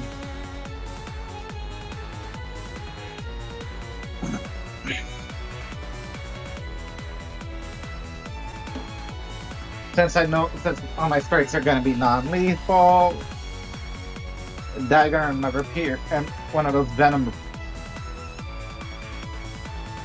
Actually, I'm guessing I can't make the poison non-lethal with the dagger, so Nah.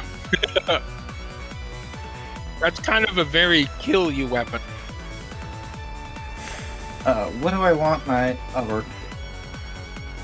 My other thing besides my rapier will be the +1 short sword then, because hey, that's one that won't be you're dead.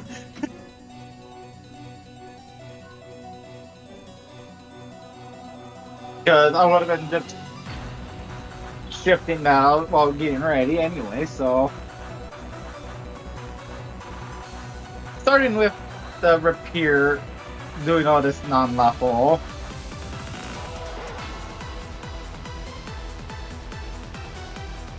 Alright, one. No, that's advantage. 320k. Not 2D to 101.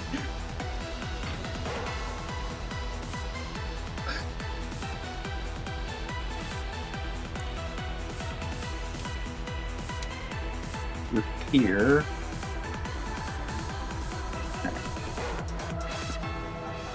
It's more just a. I know it's rolling not to that one, but still. And be.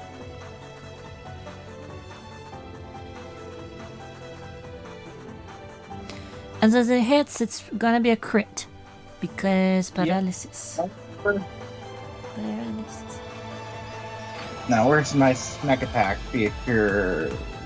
19. And Well, just hits. This one.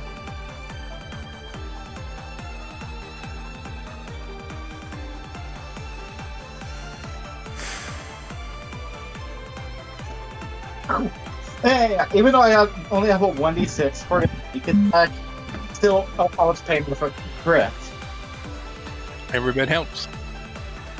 And so, okay, I just rolled max damage, so that's 32, and I'm doing all non-lethal here because of that. I would like to non-lethally stab their heart. So you aim, since you can't, this guy's not moving, you aim for the shoulder, right below the shoulder blade, somewhere that it'll hurt really bad without being fatal. Suffice to say, he felt that one because he just tends to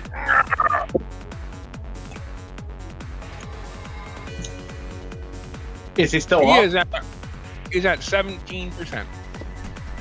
Who did you attack? Again? Number 1. 17.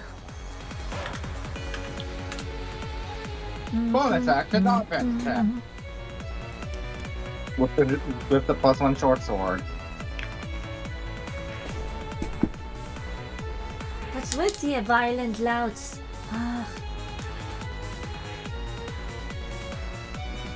They're acting on the chronomancer.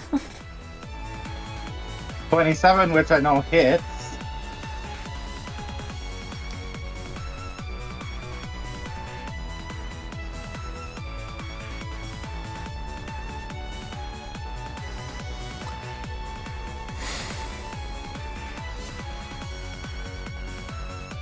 Oh!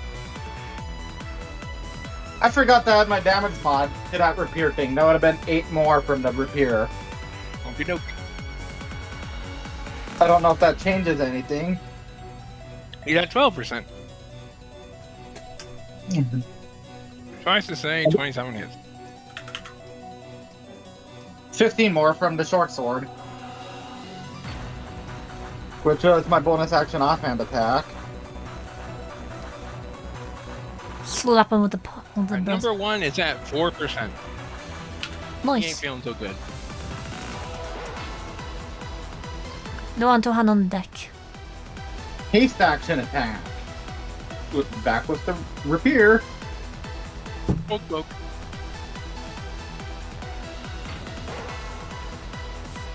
Do I even have to roll damage? No.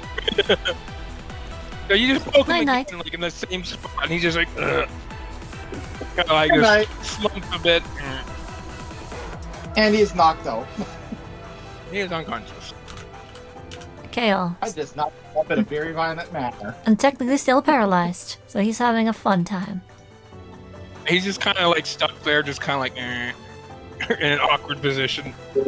Well, I did all I could. I'd imagine he's just standing limp with his head to the side. Yeah, So, just, everyone around Molt is paralyzed, yeah? Not everyone. 12 is not, 11 is not, 8 is not. Okay, I was just making sure that, like, you weren't missing anything. Alright. Okay. 6, 7 is. The 3 on the left side are still active. Yeah.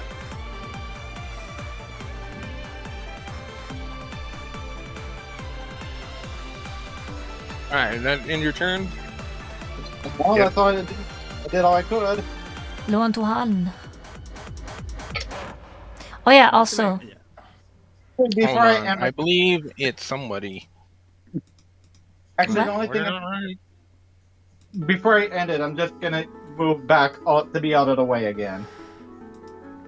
I forgot, could I have made my reactionary strike after the block initiative that happened?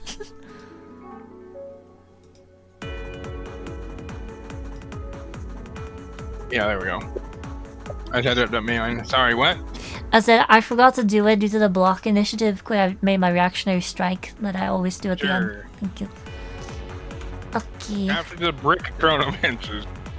What actually do? Alright, this would have happened before, so just normal. No advantage on this one. That would have been against Chronomancer 2. No, 7, who's next to me.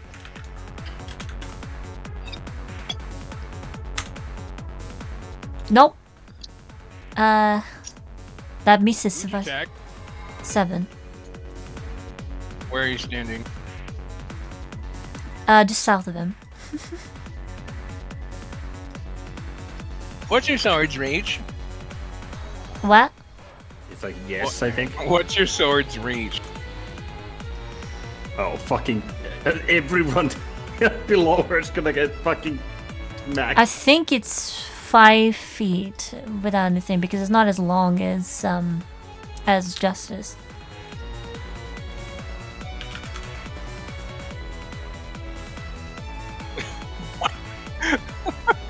Poor boss. It's just, she's just a bard. What did she do? Actually, could I use focused aim on this one? You can do it, Basso Tap. Could I use focused aim on this one? Not on that one. Okay. I don't let it do with the other chronomancy stuff. I won't let that one there. Do I see this? Okay. Let's see, where are you? I'm below Chronomancer 8 on the left side. Oh yeah, definitely. Well, actually, I don't know. Roll spot, because there's a lot of movement in front of you. In fact, well, yeah. Brrrr. Ah! Oh no! Jeez. What the fuck? It's a 15 though, because that one doesn't matter. You're negatively appropriate. There's just a massive movement in front of it. Yeah, it's a. Double that one. Fuck you, Abre. Yeah, they're like practically fighting over each other to get to him, to get to Malt. Considering she's so small, they're just like tripping over each other.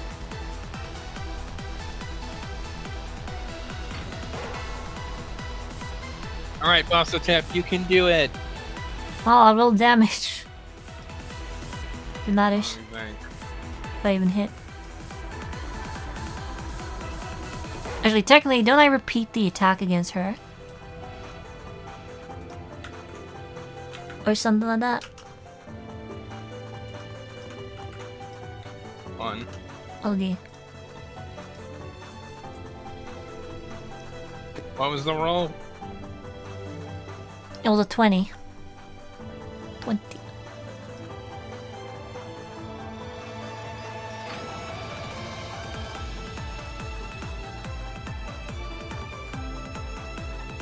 So, Basotep, kind of just sees this out of the corner of her eye, just enough to like not get her head taken off, but it like clonks her like on the side of the head, and she's like, ah, Sorry. ah.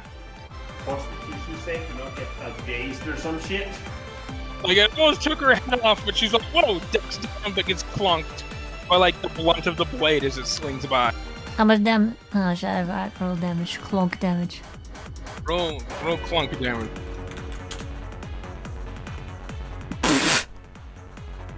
The good thing is I get flame charges. Technically.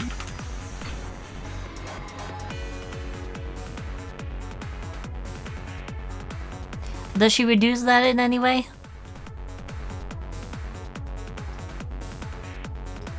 Or does she take the full damage? She tried to parry it, it didn't go very well. Okay. She almost did. Gotcha. So full damage to her. Yep, roll damage. Yep, I already did. Alright, what is it? 30. I rolled stupidly good on the D10s. Alright, boss, what's up? Where are you? This poor woman's eating like... This is like her third big friendly fire hit she's taken. Yeah. Whole campaign so far. So sorry, boss. So she's like singed like the side of her head, just like her hair, and she's just like... Bouncer tip is at 56. Yep, You I already know. that. You can delete it, or you can reduce it. Yep, I know. Alright. One to Han. What do you do? So, what are these chronomancers to my fuck, what's the map? To like directly to my right. Chronomancer 10 and 9. Do they look like strong individuals? Make a sanity check. I mean, like, do they seem muscly? Well, it's a... Most of them, you notice that, like, none of these guys are marshals. Okay, Like, not a single one. makes sense. Because you recall when you saw Belinda, a marshal, you're like, huh? A marshal chronomancer. You don't... Yeah. Those... You just don't see those. Nope. That's a natural 20 for a 51. Nice. Which two?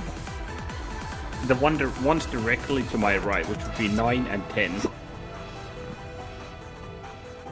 Right. You know that 10 is a time traveler chronomancer, and 9 is also a time traveler chronomancer. Fuck. Why? No, this is actually perfect. 10 is time traveler. And 9 is time traveler. Yeah. But time travelers can only affect themselves, but Yep. They're very selfish. yeah. They're very selfish individuals, both mechanically and literally. Hawk is a rare exception.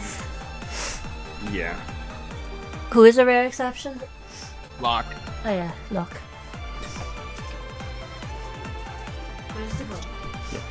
And then my next question is, because these are new spells. Actually, hold on. What'd you roll? Actually, you would also know that 8 is a chrono shifter. Wait, let me write this shit down. 10 and 9 are both time travelers, yeah. Yep. 8's a chrono shifter, okay. I fix. 5 is a time traveler. Right? Wonderful. And 4 is a farseer. Shit. I would say the priority would be the Farseer. Farseer. time travelers. Farseer, yeah. Farseer is 100%. Well, actually, chrono shifters are the most dangerous ones in situations. They like can, these. yep, they can revert their friends back. So definitely take care of the. And chrono shifters cannot chrono shift themselves or other chrono shifters. So Yeah. take out the chrono shifters, I'd say, because they can bring them back. Farseers are dangerous, but if they don't have anyone around them. In that case, I'm going on the. In that Do case, you- I'm going to. Let's see, because time travelers can chrono shift others. Yeah. No, time travelers cannot chrono shift at all. Only themselves. Right, but they can. Yeah, but they can. Yeah. Do you? Technically, that's not Sure. really chrono shifting. Yep. Do you inform anyone else of who to prioritize? They pseudo chrono shift by just going back in time. No, I would just say. If I'm going to cast,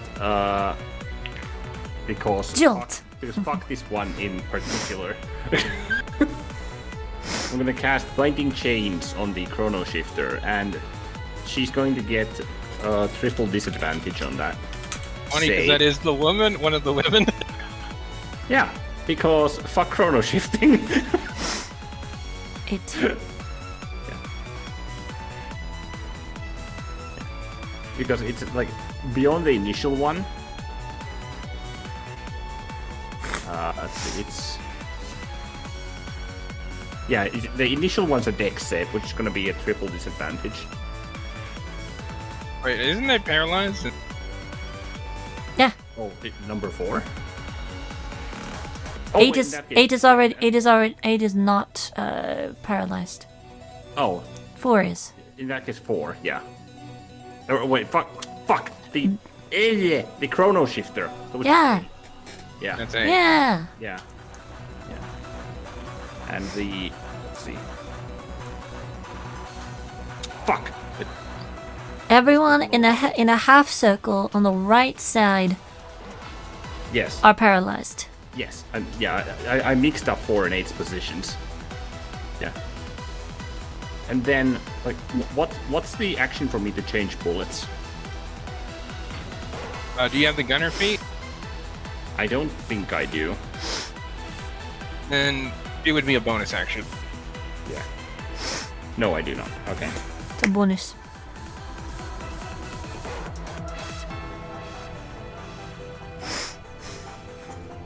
Let's see.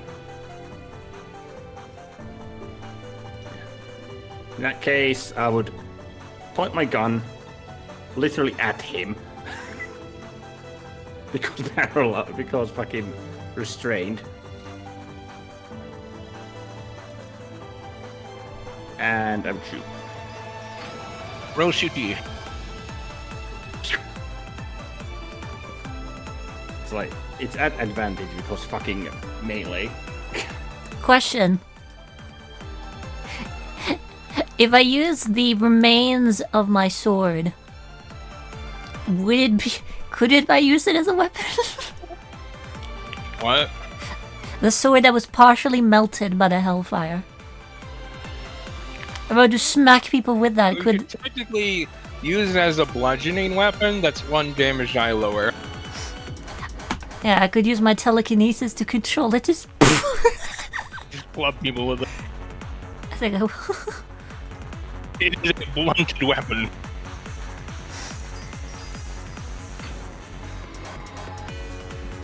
see. It's a 1d6. So that'll be a 1d4 for me. Yep. That is 30 There's now a piercing. club. Which one?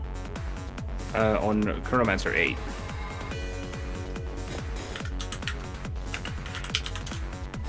What was it again? Number? How much 8. damage? 8 and 30 piercing damage. Attack roll was 25. Alright, so you take a shot at this person's hip. You know, get a good clean shot, and they're like, ah. They're at 79%. And that would be the end of my turn. Okay. So 8 is at 7%. Yes. It's almost kind of like, No, 79%. I mean, Oh, I heard well. That's wrong.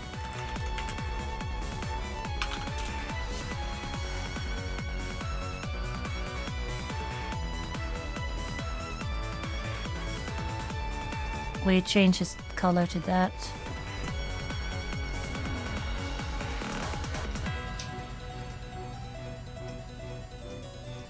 There. Kill. Re. What happened?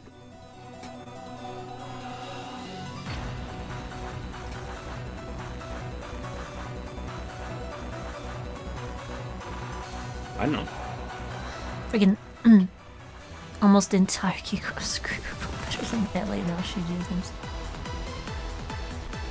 Perhaps Ogomo Ashi. comes after 8. Seeing that. Actually, no. Who's paralyzed? You are. Time traveler. Oh, fuck.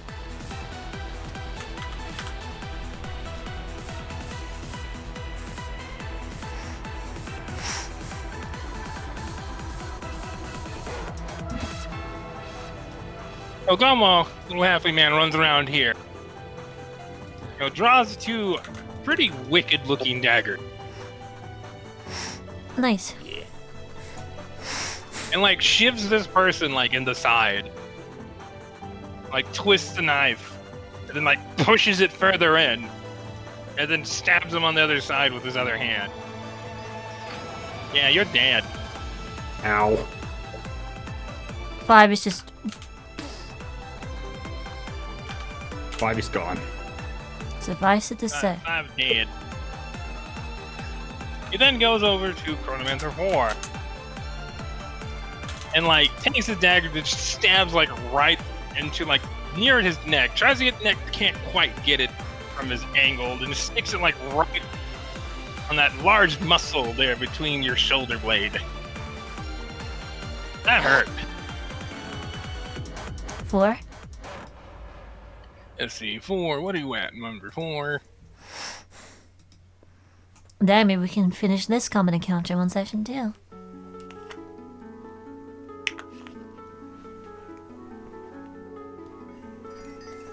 He is at also 79%. Coolio. This guy can one shot from 79. That's cool. Sneak attack crits kind of hurt. Suffice to say, he's probably an assassin then. Well, not even that, just a high level. Actually, roll. wait. Hmm? So as he's like running to this person, he kind of like shifts over and like kicks 8. Come on. You have an opportunity Yeah. to make an attack on number 8. Ooh, he's a mastermind rogue. Yep. Let's see. Another pew. Shoot, you.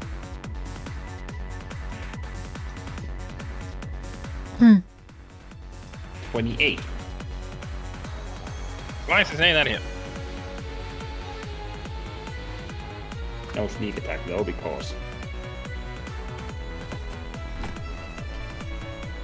19 more damage. Pew, pew. Need to reduce bullets. So let's see. 1 is down, 5 is down, 4 is at 79, and 8 is at 79. I think. For now, yeah.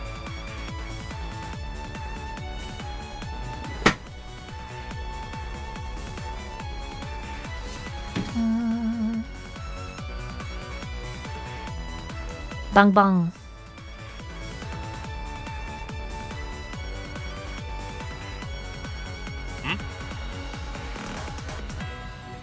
Alright, so 19.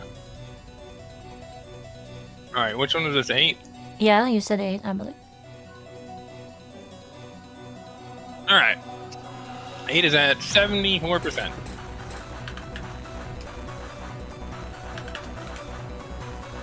Alright, I'll be right back. Discontinue that.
Where are we at now? Hmm? Where are we at now? I said. Oh, yes. Oh. Let's see. Muscle tab. Who's gonna drink a potion because ow! Yeah, she just kind of witnesses like, sorry about that. No. You just kind of shoots her a wry smile as she chugs the potion. She not gets from fucking dead. How much he heals for? Oh, she can probably top her off with a flurry of blows. Hand of healing. She heals for 20. Okay, that's almost. Oh, so that's 10. She's missing 10. Cool. Alright, let's see here. Oh, she's. Where are you, songs? What are songs you have again?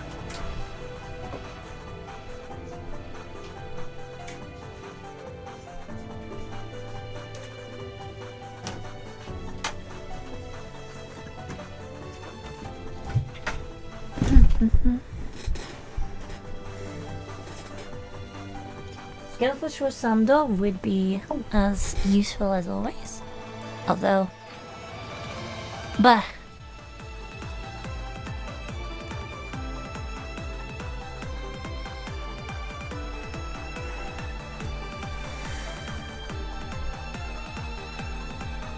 Yep, she's gonna use her attack song because Skillful you Short guys Sando. looked up.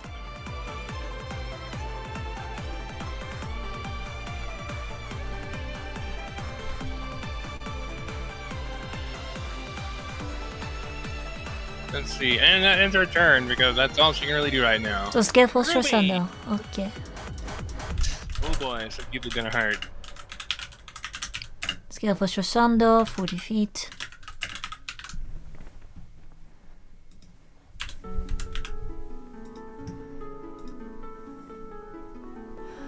Alright, Ruby, where are you?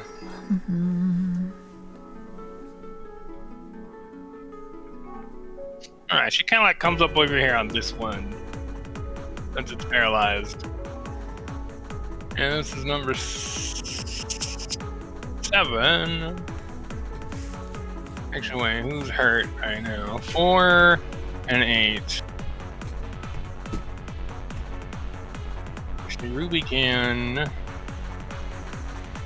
move around right there. Aims at this person.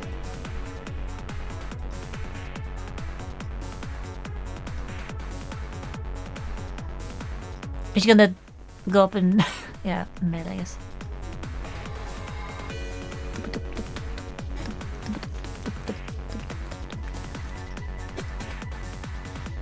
Oh.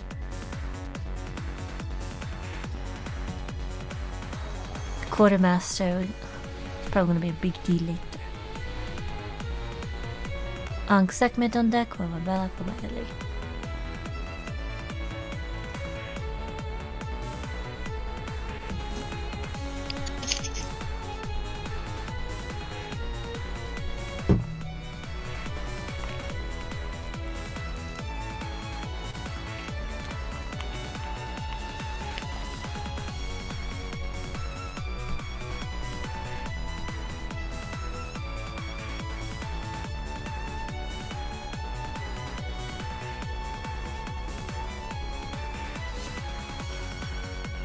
Ruby, Ruby, Ruby, where are you?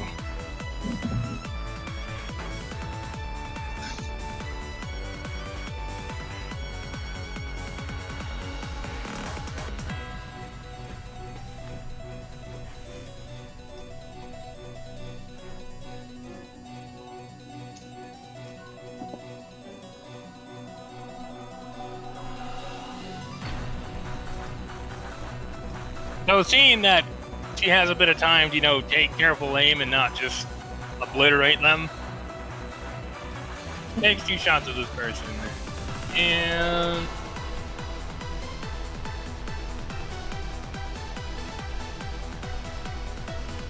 well, they're not down, but they probably wish they were. Because she just shoots both of their legs. Boom, boom. Takes a nasty chunk out of them. Just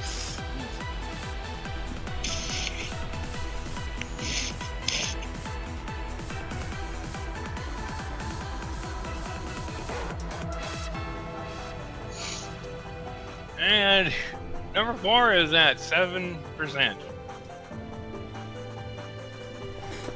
Nice. And that ends Ruby's turn. Segment, Bella on deck. Actually, wait, no, there's something she could do. Huh?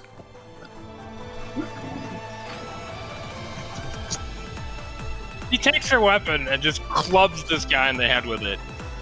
Huh. And that'll be enough to KO it with minimum damage.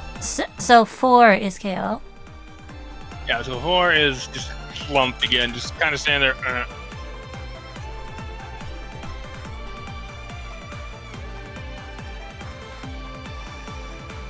Art is written down, nice. What a stupid thing on them to do. Hehe. Alright, let's see, that's the end of Ruby's turn. Segment. Yeah, Oh boy, someone's in for a bad time. suffice it to say. Nah.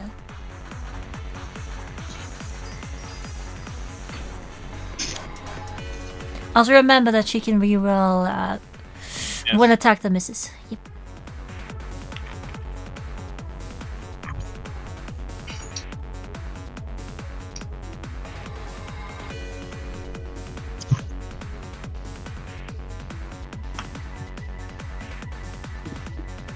You didn't need to roll a natural 20, but sure.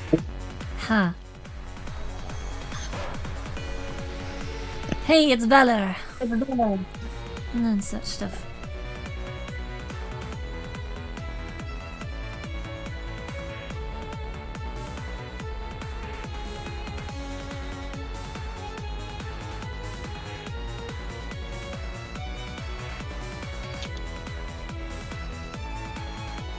So Segment, seeing that the one's clearly targeting this one for some reason,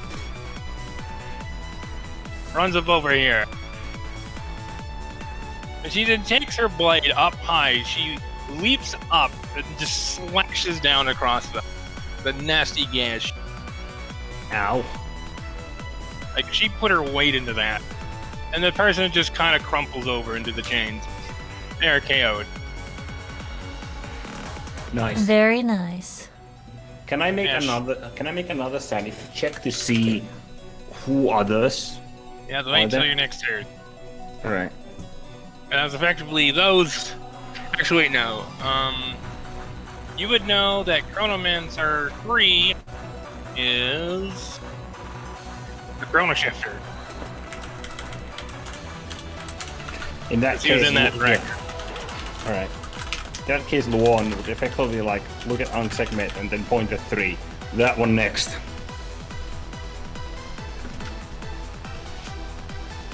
So she kind of just goes back to where she was. Yeah. And then attacks that guy. She did like a 360 fucking like Kind of just like face flips roll. over. Actually, no. Yeah, she just jumps over there. She can jump that high. Yep. Yeah, Monks because are very fucking mobile. Monk. Yeah. Dope monk stuff, as they say. As she lands, she uses her momentum as she's standing to just do a massive slash up across this person. That looks like it hurt. Because it did.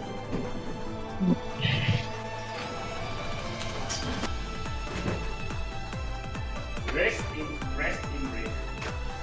How he doing? Certainly been better. They're at 52%. She's 3 at 52. Okay. That hurts. The Grandmas aren't doing so hot. The best of their Cosmo. Their Cosmi. About half of them are felled in one Use a turn. lot of their features right now. Yep. Like, most of their Chronomancer just doesn't work when they're charmed, unless it's malt. So I it know. works on malt. I'm just saying. It's very humbling Alright, let's see. to them. Does that end her turn, or can she use bonus? Alright. No idea what Oh, you're yeah, saying. that's Jess. right. Just bonus action.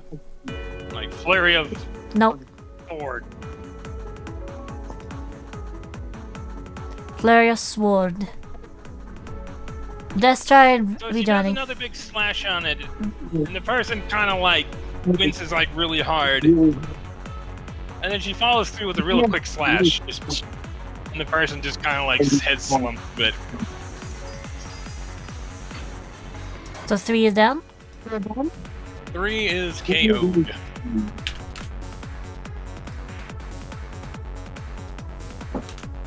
KO. It's impossible to tell what you're saying. Bella's turn. Nah. Who's not sure what to do. Can I still speak, or was that my free action? You use that. We'll say you did that for that. Alright. Because on second, just fucking hit it with a truck. Speech is kind of Like case by case. justice, as far as resources go. But, you know, some degree of strategy. What are you doing? Rounds 1 and 2. Yeah, we heard. Rounds 3 and onward. On segment is must take out target as efficiently as possible.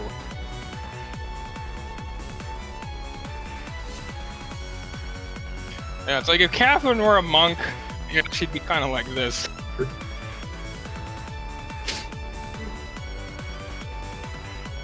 Those two would probably be good friends.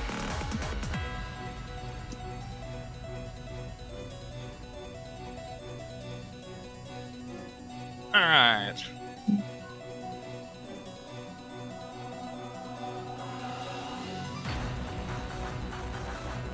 Let's see here. On segment, Bella. Poor Bella. Bless couldn't She hurt. like kind of shifts back away from these people, like practically running her over. Takes a wand and takes a shot at Time Traveler. Dude down there directly north of her. Or wait, no, South? oh, she'd see this one. So yeah, she takes a shot at 7. 7. Alright. He shoots it, pew, and misses. Kind of like frowns. You can do it, Bella. Alright, then Bella's turn. Alleyway. Alright, Eliwick. She's gonna be like. Alright, you louts. Teach you to mess with malt. As her bag flows open a little bit as a charred, broken, badly burned looking piece of metal that might have once been a sword is gonna come out and clobber the Chronomancer directly in front of her.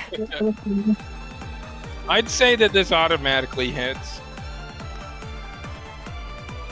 Alright. It's Bionics versus a target that can't move.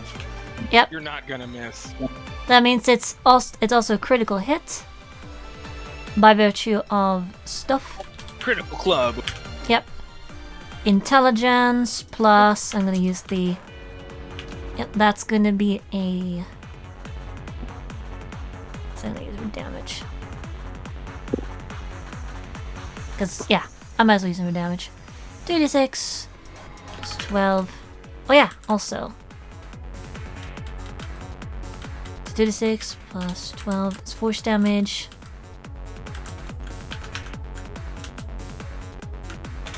Bonk. And force. Because I may as well. Minimum damage on the die, but almost finished. Still a sizable degree of damage. The first attack is that, and then I'm gonna do the same with a dagger, which also automatically hits. Correct? Yep. The psionic stuff against targets that don't move, you really can't miss. Unless you have to like sneeze or get a sudden brain freeze or something. So that's 20. That's 9 damage on the second dagger, and then I'm gonna take this. I'm gonna take 5 steps back And actually, I'm gonna move further back here. Be out of the way. Now I'm gonna take a shot at 6. Because I want to try. Because I don't think I can make this non-lethal. Can I? Also, how? Actually, no. How is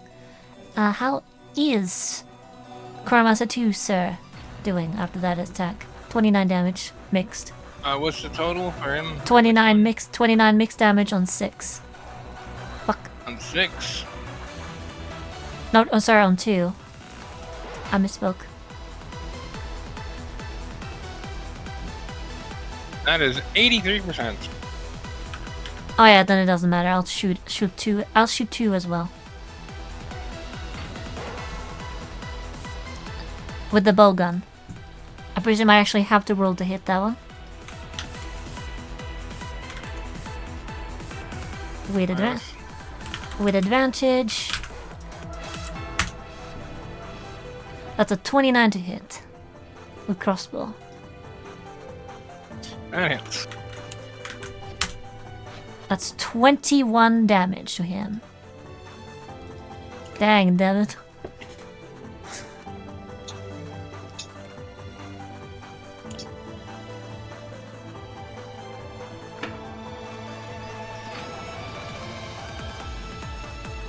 As there's both a dagger and a club thing just hovering in the air right there where that person was.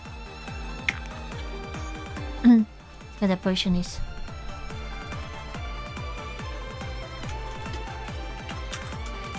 D and S. In that same square. I was looking after 21 bowgun damage. Still on 2. Alright, this one too. You said 21, right?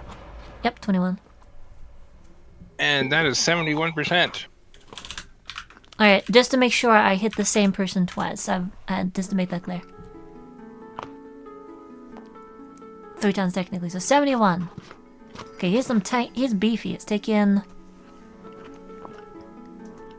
He's taking 50 damage, so that's fair. Yeah, you know, they're all pretty beefy. These guys are very high level. Okay. Yeah, I think that ends. At least streaming is my. You'll be hard pressed to find a Chronomancer that's not in their 20s. Okay, there's out of there. She hit them. That's all she can do for now.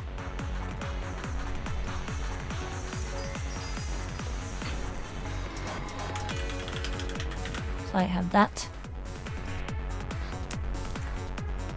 So that end her turn then? Yep, that ends her turn. Justice! She's actually rolling better than Ashi. Or So Justice. Justice runs up on this guy. Yeah! And just like clobbers him in the back of his head. Hello? Justice has been mumbling. I have no idea what he's saying. I don't even know if he's actually here or not. Yeah, so Justice just like comes up on this guy and just clobbers him in the back of the head with her pummel, and he just falls onto the ground. Number 9 is paralyzed, but not for long.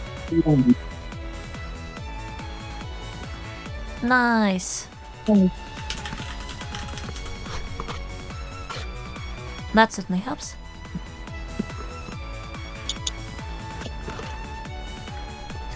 Alright. So Justice then smacks him. The flat of his blade just like really hard, like no technique. Just hitting him with clubbing with it. And that guy is very unconscious. Extremely so. Alright. I assume Justice has never heard of death by blunt force trauma. Well, she's like, that'll work, I guess. Mine is out. She like hops over this dude. Goes for the same thing. But as she like tries to like swing at this guy with her pummel, she just barely misses. Aw. And so then she uses her momentum to like swing around 6 left. and just hit this dude like right in the back of the knee. And he just grabs at his leg and he just falls over. Hey, he's just been. Paralyzed, like just holding his leg. Oh, he's also. Yeah, that was a ballerina? Okay. Nope. Not for long though. Violet winds swirl around before instantly dissipating. This feels unfair. Well, Justice versus easy targets. Mm-hmm. You dropped the fucking 9th level person. No, these guys aren't paralyzed. She's making them paralyzed. Well, still, it's just. They rolled bad on these 2 saves, damn. I'm very curious to see what my 19 mentor check will have amounted to for justice. That you're not dead. So Justice smacks this one 2 more times. And they're like just barely hanging in there. So she just like clonks them on the head, just 10 is out. with her pummel. They've out. Clothy versus Justice. Oof. There's We another need one to down. get Coffee. Yeah, Justice with full resources is a damning machine. And they 5 can't use left. any of their reactions.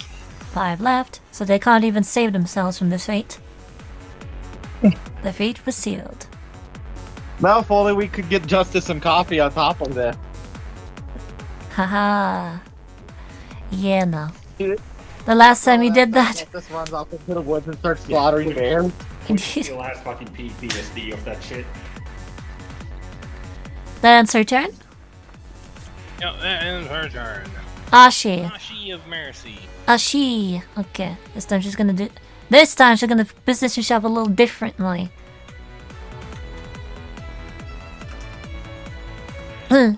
Well, actually.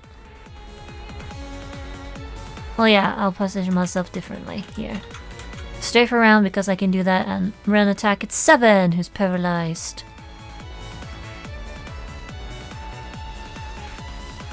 See what we have. Ashi. I can make 2 attacks here. I'll make 2 attacks with advantage. Ch.1. It's a 31 and 33. Doesn't matter, it's not a crit. But it is still a crit, so they help. Mm-hmm.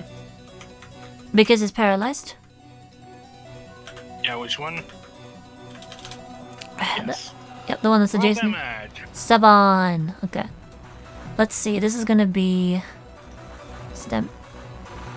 So there's a sneak attack and super die. We'll use a sneak attack on that one. So that's 30 plus 7 plus 6 plus d8 plus 8. This time I finally roll decent, so my armor class increases by 6. Defensive blade. As well around this kind of ka-ching, bring up my guard partially. So 18 plus 6 is 24, I believe. I also rolled max damage, so not that it matters. I don't get anything for that. Because I'm not using Phoenix Flame right now. That's 74 damage. Against 7.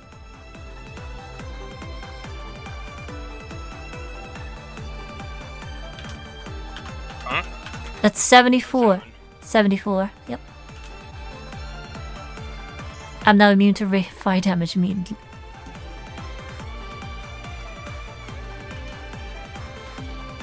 Alright. Look at that. 58.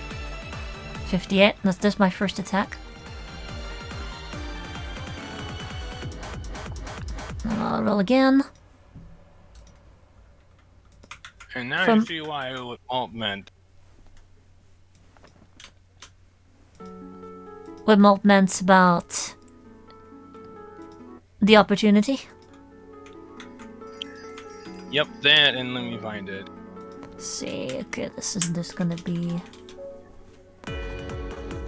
It's like, did you all generally not know before just now? Well, actually, I suppose that does explain why you all have done something so incredibly stupid. They went to attack not only Malt, but us. Oh no, that's not all. Okay. Actually, Well, conclusion? roll conclusion by what Malt meant by that. Let's roll the damage first. Okay. D20 plus 3 plus D8. Nashi. Kunk. Let's see. Did I roll... double check my meme feature. No. Okay, doesn't apply here. I only have prof, I do believe. Yes. Prof die! It's a 22 cell. Based off of how that went, you think that is when they realized that she was a psionicist. Okay. You think that she's spoken to their minds. That would make sense. And since I've started hearing about psionicism recently, that's where Ashi's mind will go, oh, she's a psionicist. Yeah, she said something in their minds, and that scared the shit out of them. Yep. Alrighty, and I dealt an additional 24 damage on my second attack on this guy.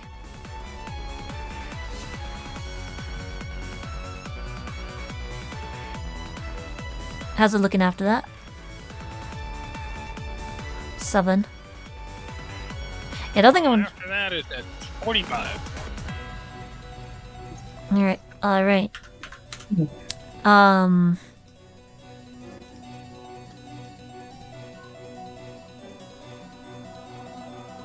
Bonus action, we're doing Flurry of Blows.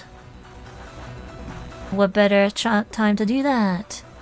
Yeah, I don't need to heal Battle Step after that, so we're just doing Le Bonk.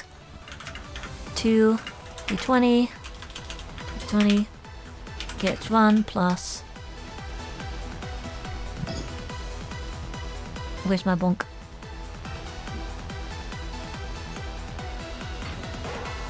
That is 4 plus 2.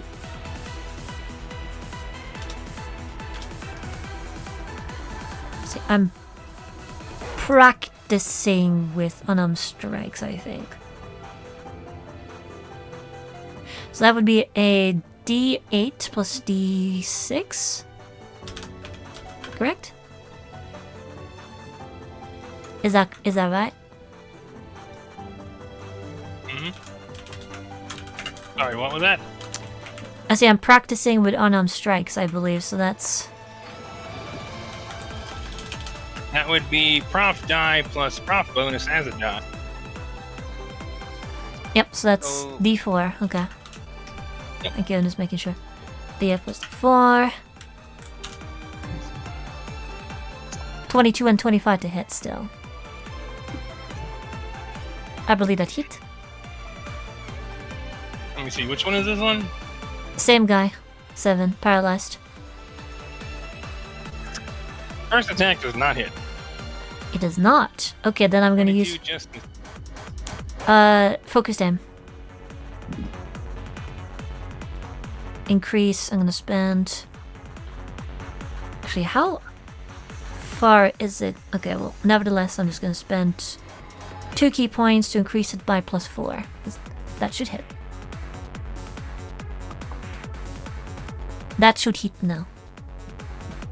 yes. AC higher than 22. Good to know. I will hit... Well, you know it's 23 Okay. Let's see. for that guy. Alright, so then that is... So D8 plus 4. Gotta use my defense blade again. I'm gonna how I make this a tripping attack just for extra damage. So that was a D8, Please. It's on a d6 here. Tripping Slam. I'm gonna spend... Yeah, let's spend another key point for Hand of Harm. Hand of Harming. Do another d8 here. Actually, how far is it? No, we do 2. I may as well. I have a lot of resources to spend. 3. I have a lot of resources to spend. Ha ha ha ha. 3d8. Tripping Slam. Triple Slammo. Why am I always bad with these die? It's 14 damage. 3 of freaking.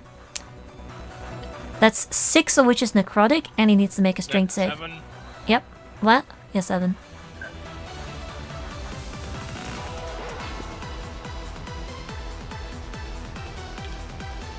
Alright, strength save.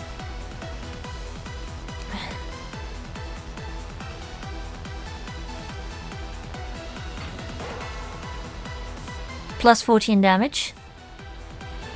What's the DC? Let's see, the DC is my dex, so that is 16. And he just passes. Okay, He manages to keep his balance. not a matters. How is he looking after that attack? 14. 6 necrotic. He is looking at 37%. Wow, okay. I'm not gonna give him any quarter, so we're doing an action surge. Do Everyone's it just like resource dumps. Yeah. We're doing it. Action surge. Do it again. Research dump, then there's me who's like, I'll just take it slow and do a few stabby stabs after hasting myself. No, we're ending this soon. So yep, that's definitely a action surgery. We get everything back, so let's see. Where are we? In fairness, I could have done something else, but that wouldn't be non-lethal.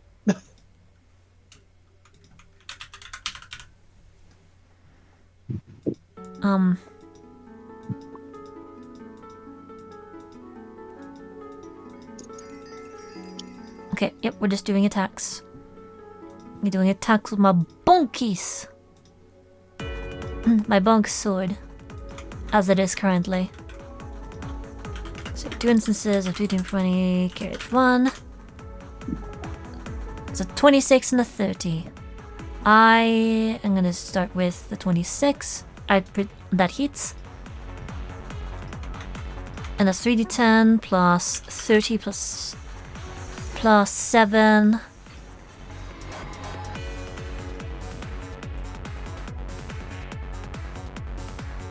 So there's a shot that should probably deal a decent amount of 55 damage. How's it looking? How's 7 doing? At 7%. 7%. Yep. Wow, okay.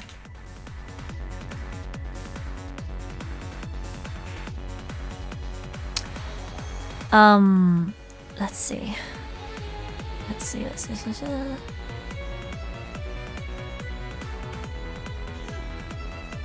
And there's also 20... So 55 divided by 2.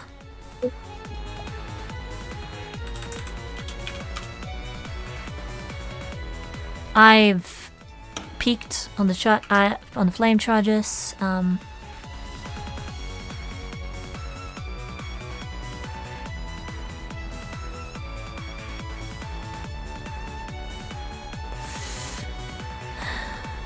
It's unfortunate, but yep, I'm just gonna hit him with that, and minimum damage will take him down, I'm sure.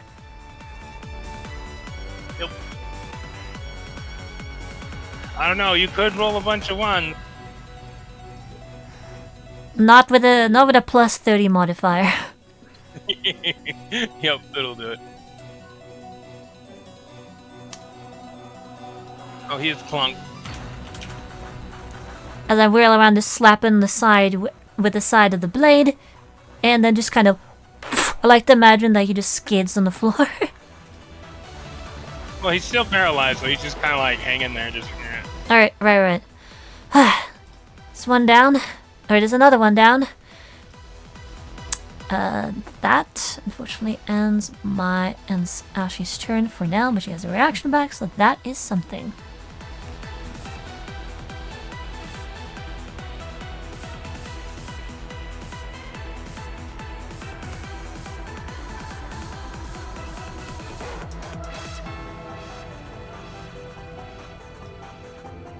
Seven is down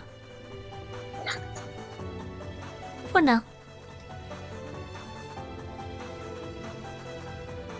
I'm over max flame charges, use them. So that would be -3. Yeah, you get him back now pretty quick. Yep. I'm at 88. Moist. There you go. Oh yeah, also, since I am at max, my 5 is wow, my AC increases by an additional 5, so I'm at 29 AC now. Phoenix Flame passive now activates. So Ashi just gets a flare up of fire surrounding her.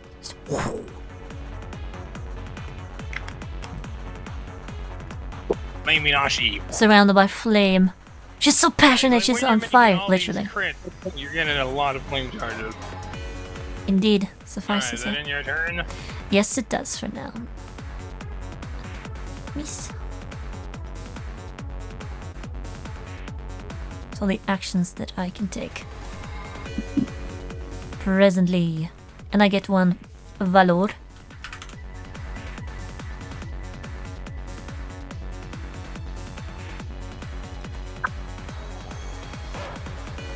So I did beefy. Which makes it Nefertank. Drake on deck. 4 to go.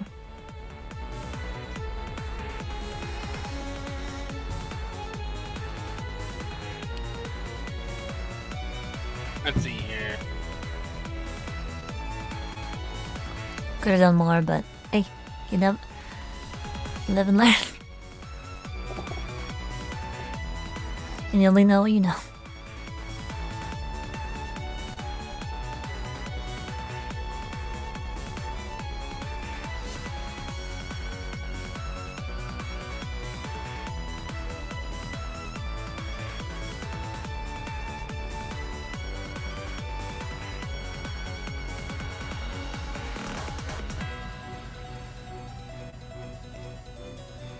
Alright, let's see. Number 2, you're still paralyzed. Oh wait, I reduced another, I forgot. I could make another attack because of Shiragu Kichimonji's last passive before the enhancements. I forgot I could do that. And my turn hadn't technically ended, sorry. New features, who this? Which one? This would be against 6, because he's there. I can make one more attack. Right, schmack sticks go. And that's part of the action, so that's nice. Say 2d20, Ch.1, let's go. That's an 18, I'm gonna make that a crit with focused aim. Spend 1 key point to make it automatic crit just for the delicious Valor. Wait, no, it's a force crit, so it doesn't matter. I forgot. I forgot that's not how that works. Never mind. 37 to hit. And... it's 3 damage 7. I'm gonna spend for tripping it another superiority die for tripping attack. Plus d8 plus 8. Plus 30 plus 7 plus 8 plus 8. And I'm gonna throw in a bunch of Hand of Harming for this one, as this technically applies. 1. I'll throw in a whole freaking 7 flare points. So that's 8d8. 8d8 plus 8 times 8. This is gonna hurt real bad. That 1, decent. I'm making this one hurt real bad. So as soon as I go there. Who's this to? This is to 6. Jesus.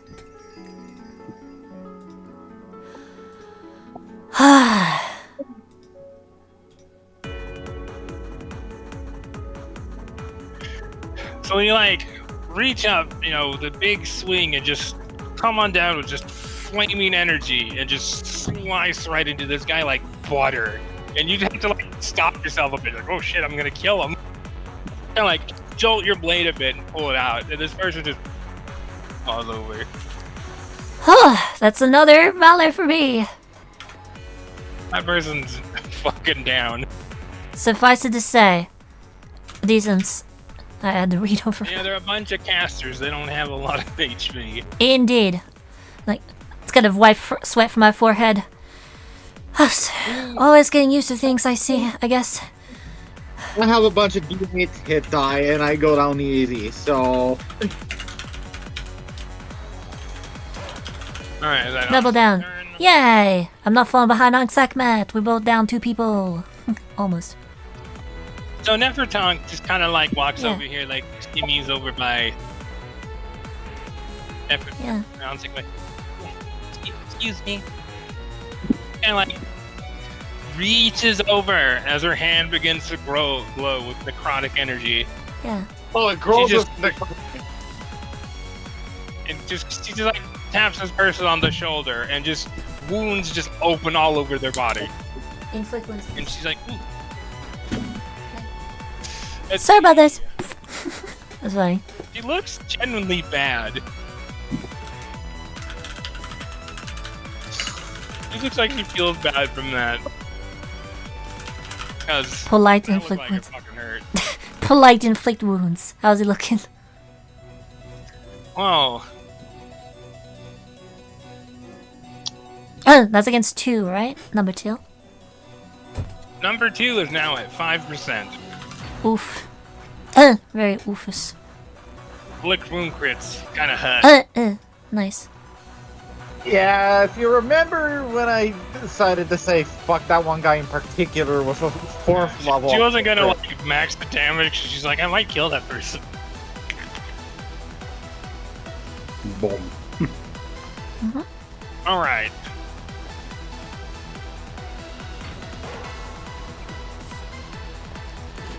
That makes it Drake with C3 on deck. Real lucky, we're probably gonna be able to Look take at the that. rest. It's not even in this because I thought she was staying out because. No. Yeah, No. She Goddamn, Nefertonk.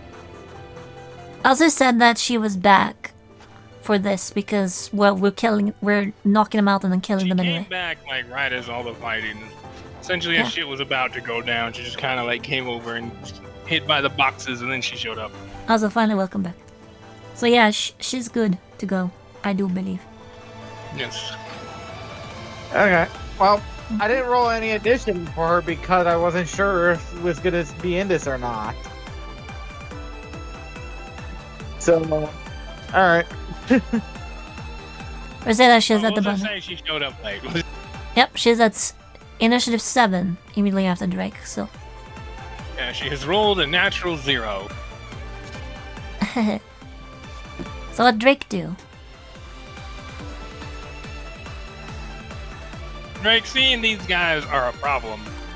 Mm, Comes up over on 12.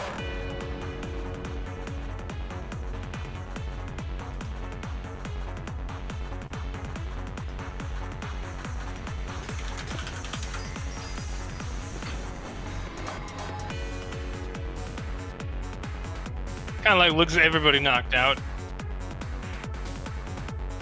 I don't have a lot of less than lethal means, but I'll just go with it then.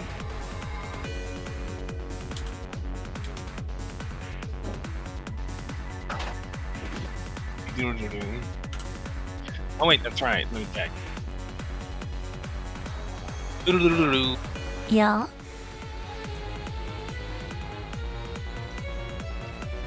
Holy shit, that Nefertan crit. Yeah, he just came back.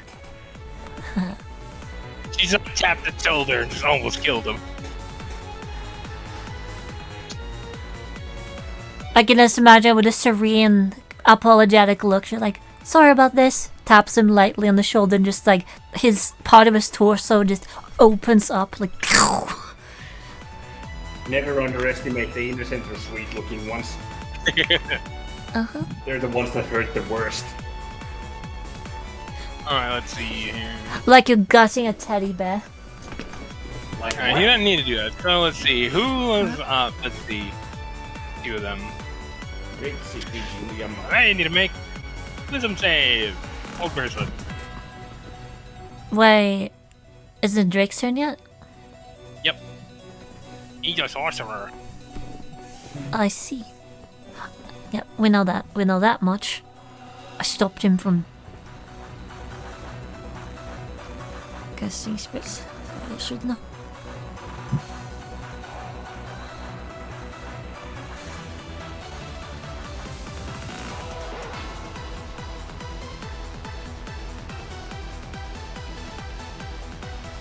Well, unfortunately, as they too tense, they managed to shrug it off. I tried to cast my whole person, I see. Okay. Yeah, and they managed to leave. And that ends his turn because he didn't really got much of bonus action. Because he used one of his other things. That makes it Citri's turn. C3, your turn. 12 and 11 are outliers. They can act. 2 cannot. So if we're trying to as much here or not. What?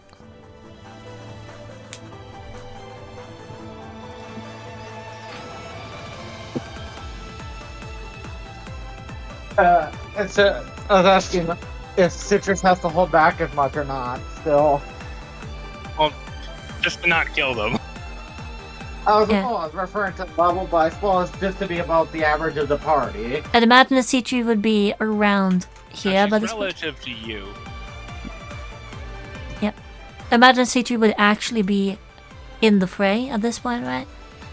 Well, I'm level 6, not level 5. So, and you have her at level 5 in there. Yep. I think that might be the party average. Minus Belinda. No, it's her. Okay. So It's relative to her summoner. So yeah, then we're with 6. Probably. Which I don't think increases the proficiency bonus, so the only thing that go up would be her HP by 1 hit die. Okay. Or can you fix that, Emmy? I you want me don't to- believe I have. I don't believe I have Lunary's It's updated a sheet. cheat. I know, but I don't think he This- ever sent that one. I have the sheet just in the character sheets area, and Let's see. Okay, is it the one you're? Yeah, that would be the one you're in presently, right? Yeah, I think so. Let's see, Devil Summon. because I do not remember what levels are the proficiency bonuses or not. Effective level's at 0 currently. Is it supposed to be?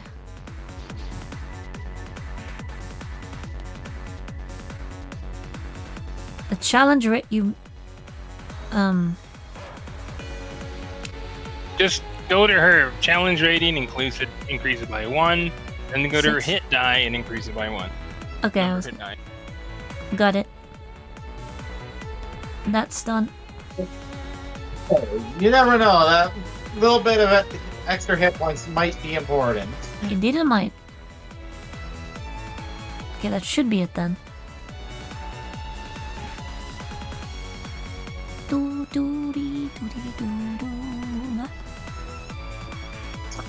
Well, I think they'll go with the broadsword just so I can use the bulwark thing with it. It's currently not tracking. I'll do that later.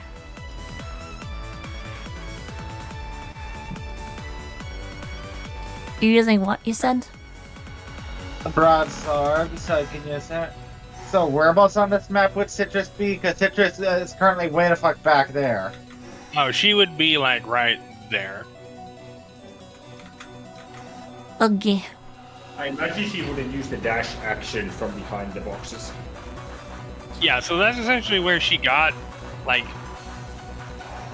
since when the encounter started, that's where she was at. She could probably get just to Crown Master 2, I would imagine. But then could do. Yeah. So the scooch beside Ankh Sekhmet or Bastathep. Exactly, just fly by. True. Number two would go down in one hit.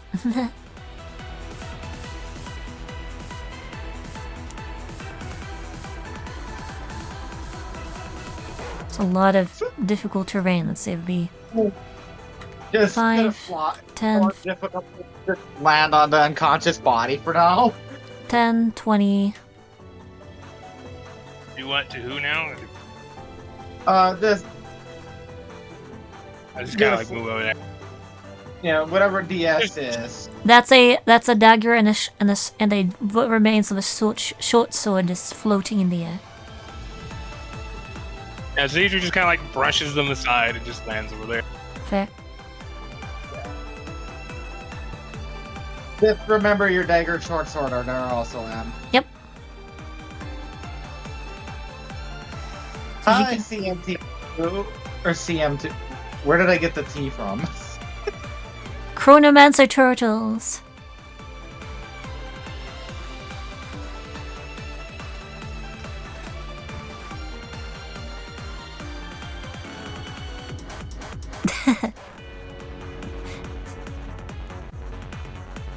Roll your attack with advantage, presumably? Well, yeah, because it's paralyzed. Yeah. I was wondering what you were racing on. That was a shit roll. Still hits though. Can't miss, I'm pretty sure. I don't remember if it can miss or not with paralyzed folk, but...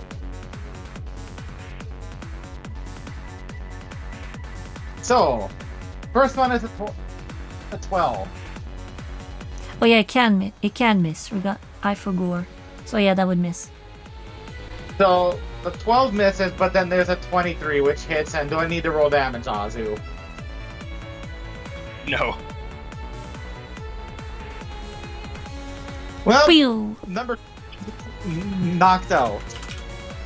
So Zedra like goes to slash it, then like looks at the sword, the hellfire on it. The hellfire just like turns off, and then she just like clubs them with it. She's like, "Oh yeah, this will eat their soul. I should probably turn Devil this off." summon Citri. It's not the same thing as Mole killing them though. Wouldn't even be able to come back if their soul was on by fire hell. They're chronomancers, no way now. Literally. Because I Yeah, think somebody could go before they died and then save them. that's why I see. Because Malt could just unambiguously stop even that from happening. Yeah, that's why Malt needs to kill them. Because Yeah, faithlessness. They can't chrono shift. Correct. Let's see. Citri. Alright, so that is just knocked out. Yeah, so if somebody dies to Malt, that is literally a fated death. Well, if she wants it to be a fated death. Isn't it literally for all three of us? No. Fucking stop. Quack has like the VIP pass. He doesn't really belong there in Authority yet. Huh. And then Lunari There you is go. run. Let's see. So essentially, Devil. you have like, all of the authority minus the privileges of the power. Well, other than Devil literal summon. Yeah. Citri. Alright, and that's gonna be it for Citra's turn.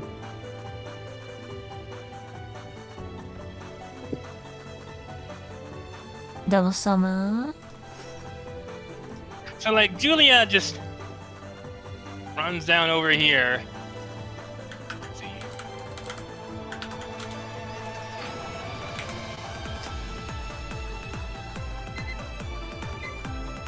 Julia looks like really conflicted for a moment as she like looks to Malt.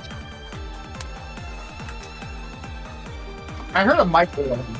And then like looks to number 5, and just kind of like closes her eyes. Like holds herself out there like, eh. Channel Divinity. Grandmaster 5 is no longer dead.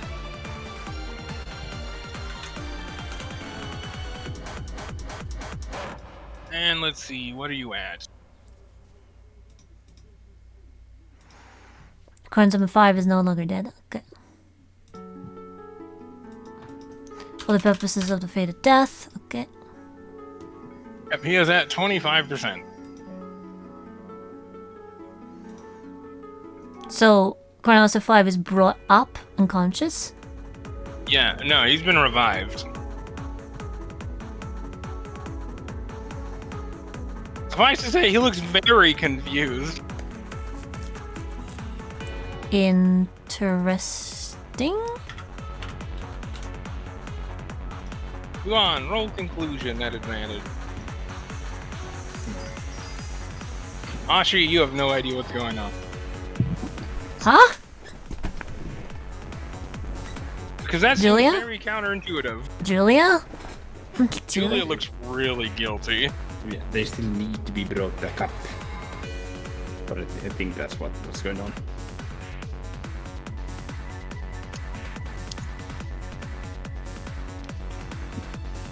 I don't suppose Ellie has any insight as to this matter. Probably not. No, she has no idea. Yeah, I figured as much. Hey, didn't hurt The us. only one that really gets it is Luan and Lunari. Where's Kiki, by the way? She's just behind Belinda. She doesn't act yet.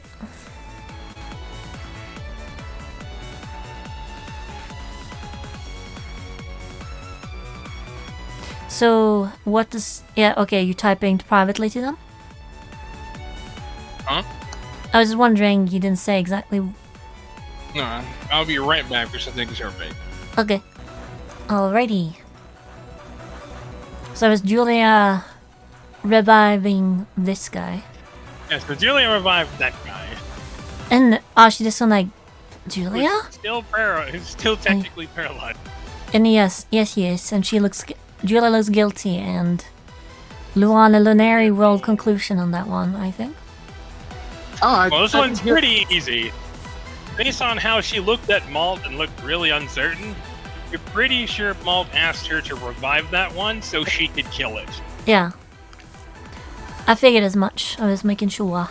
Julie looks obviously very conflicted about that.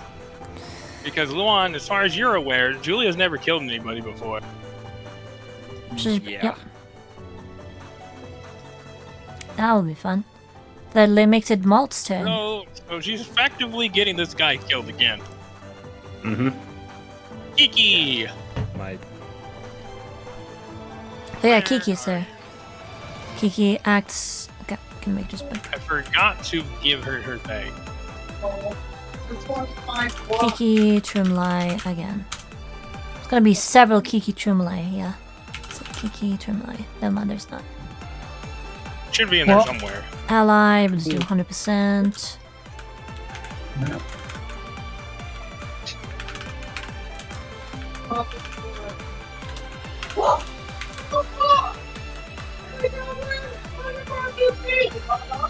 Well, let's say it's 0 plus. Oh, is there really none in my sheet?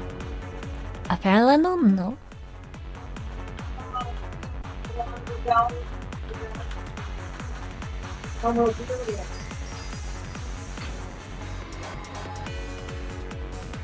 Huh.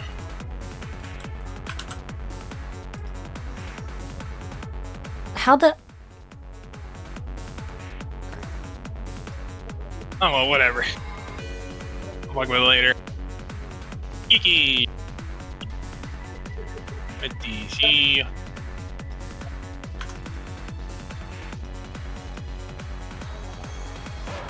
How the fuck... Kiki, like, runs over here, just kind of like Just steps over the body, just step. There you go. Nope. And so this guy kind of like, wakes up like, oh god, what was that? Just in time to see Kiki just stab him in the shoulder and then just clock him on the head. And it just falls back over. Good. He's not dead, he's unconscious.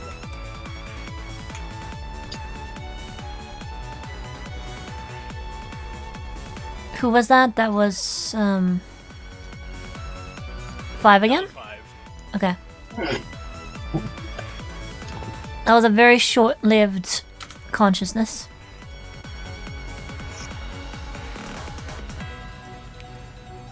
Alright. And right back into consciousness. And that's Endiki third. Which makes it finally a molt, and there are exactly two people left here. 12 and 11. Alright, let's see here.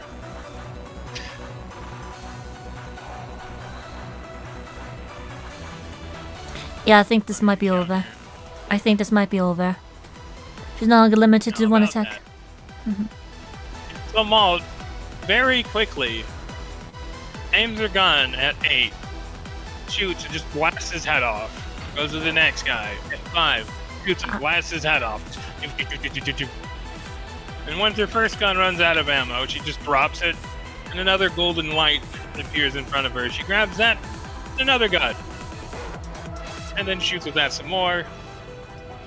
Takes out 3, 4, 2, 1. And finally wins sword around her before instantly dissipating. And she just jumps up over you guys. Shoots those two. And then runs around over on this side. And it shoots those two with her offhand. They are all dead. She's just kill confirming how many of them? All of them? 10 of them. 10 of them. Yep, that's all of them. Just enough attacks to do it. Yep, so all 10 of these are unrecoverable. So that makes it only 2. They are currently beheaded. Yep, not that it matters. They're dead.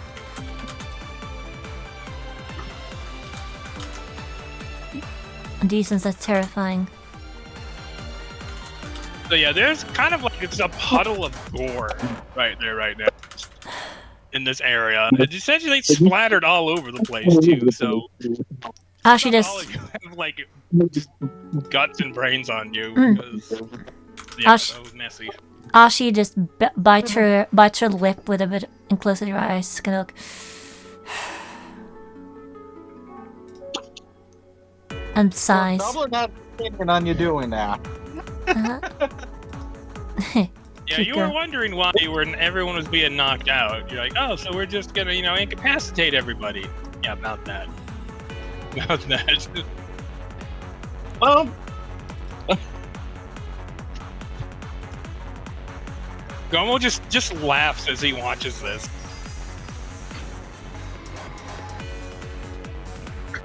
Which makes it top of the round, 2. As everybody else is just... Actually, wait, no. She can go... over there. Wait, where am I missing? Who's that? So should this be... She won't go right there because of Bella. There you go. She'd go right there. Forgot to change that.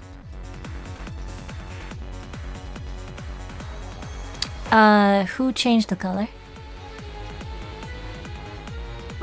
Me? Those are all dead. Yeah, they are all dead. It's just that, it's really hard to tell.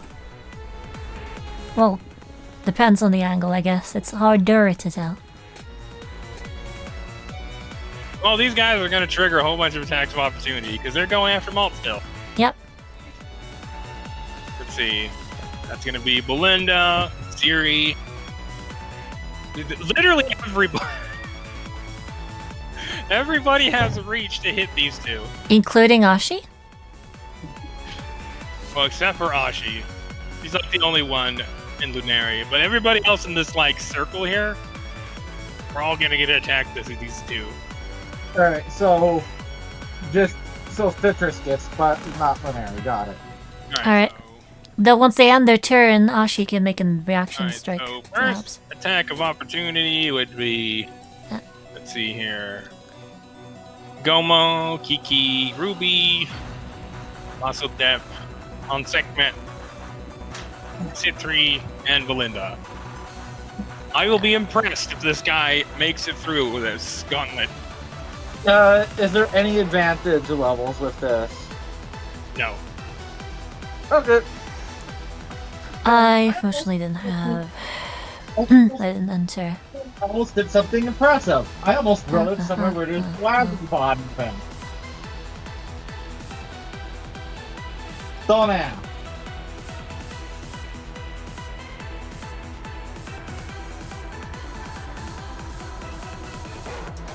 Well, that's a miss from Citrus.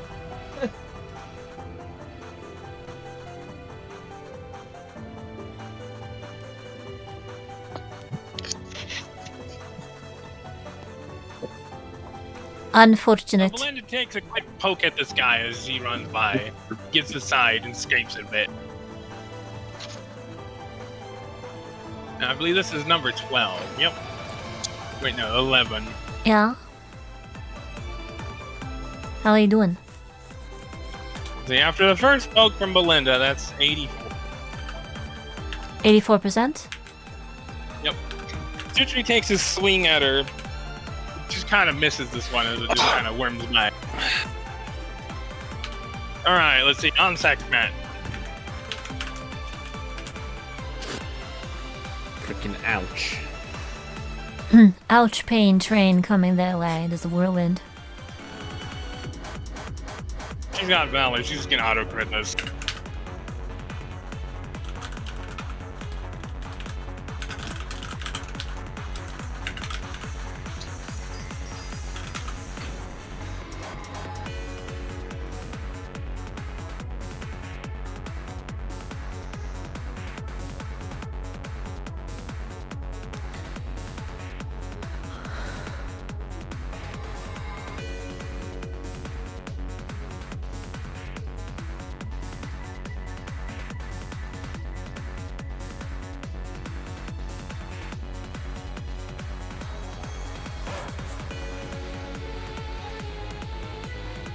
Well, there goes on most of Onsekmet's resources.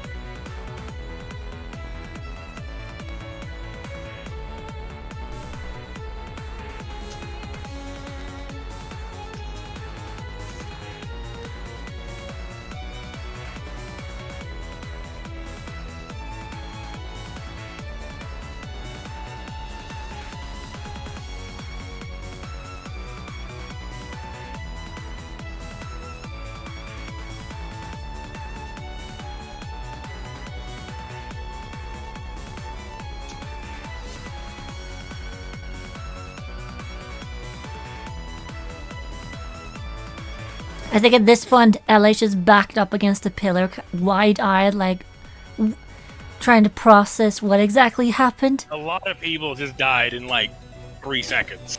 I'd imagine she probably yelped. Like, it was confetti of gore just flew everywhere. Yeah, she would likely have screamed at this point, just like, what? Oh my god, really? Mm-hmm. So on segment, Yeah.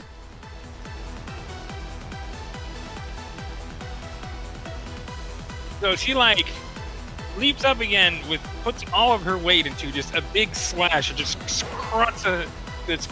cuts across this guy's clavicle, and he very nearly topples over, but he manages to like get past that. He's at 0.5%. 12? Which of them? 12 or 11? Hold on, I need to roll something. So that is at 1 health, if that's the case. And he trips over a body and then just falls face first. So which one? I'm just like, Which and one? he's out. Which one? 11. Okay, 0%. I'm Oh. just like 1 HP. I'm gonna roll and see if he just like falls. Oh, here he is, unconscious. KO for now. Alright, now it's 12's turn to get attacked by... Well, Ruby can't attack her because she has gun. Well, technically she could jab him with her gun. Technically. Yes. Pistol? You can do it, Maso Tip.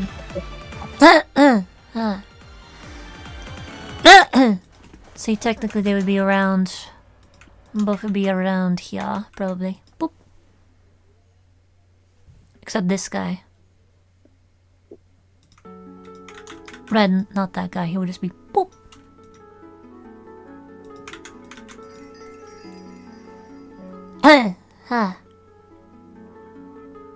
So, Maso Tip like takes a slash at this guy. Though she like loses her balance on like all the blood on the ground. And like waves her arm to like catch herself, but she catches Ruby with her sword. She rolled in that one. Jesus. Like, ah! Oh god. Sorry. We rolled a disproportionate number of natural ones. It's like tag. I did it. And then you did it. First it was Justice. Then it was Anka, then it was me. Then it was her. It's always been in a chain. Whoever hits the next one. Well, you don't want Ruby to now. It did. I am about ready to say we all just take 2 levels in Wizard for Portent, so that way we can't nat one as easily. No. Alright, let's see here. I'm joking, there, Ruby, where are you? It's like an infection, There you Jesus. Thankfully, she didn't roll too bad.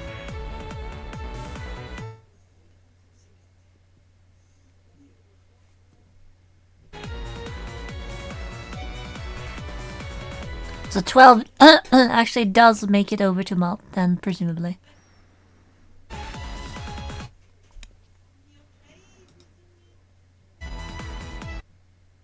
Okay, something's wrong with the bot.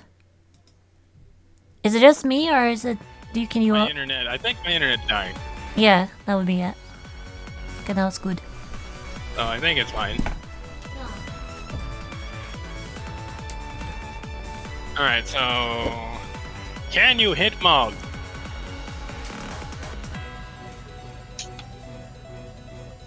The way you ask sounds like you can certainly try, Mom. Well, she's not actually dodging this time. So you can do it. No, you can't. Don't listen to the liar.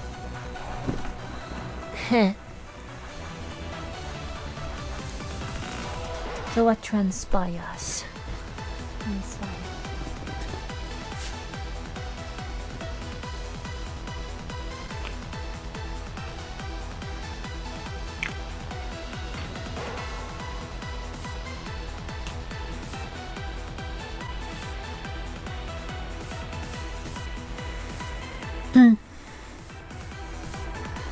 It makes attacks against Mort.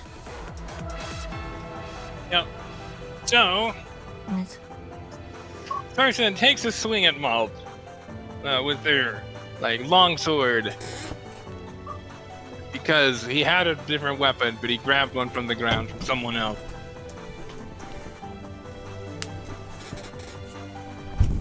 And so he takes a big swing down at her, and Malt just barely gets out of the way of it. So she slips in all the blood around her feet, just in time to have him follow through and just jab her right in the gut. That hurt. Does that end his turn? Let's see here. Malt, where are you?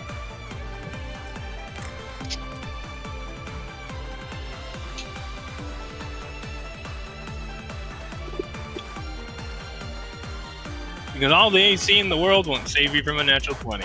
True.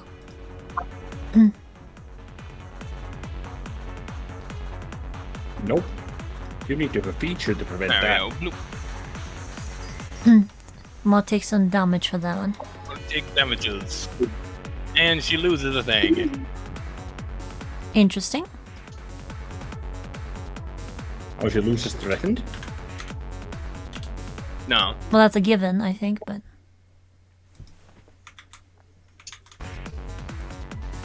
My internet's being derpy again, so it might cut it out.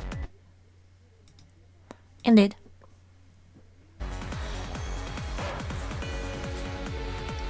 That's unfortunate.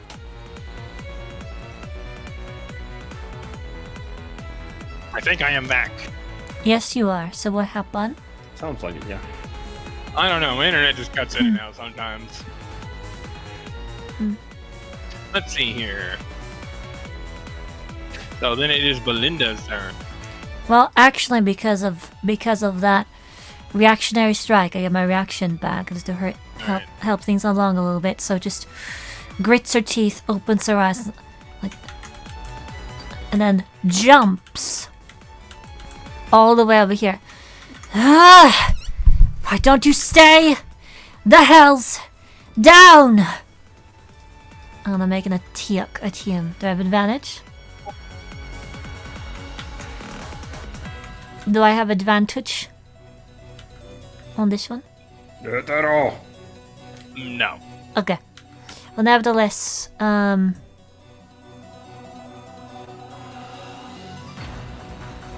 she has threatening 6. Not that that really matters right now.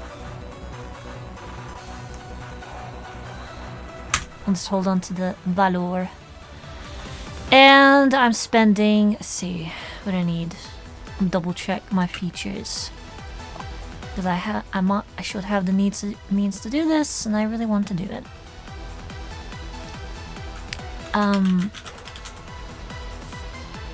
Focus damage. Yep, I'm spending key to make that a critical hit. That's 16, 18, 3 key points for this. I'm making this one hurt really bad.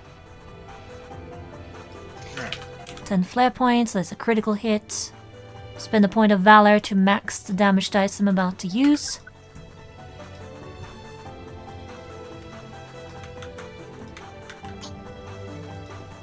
So that's 30 plus 30. Sneak attack because ally proximity. Yeah. 6 plus 6.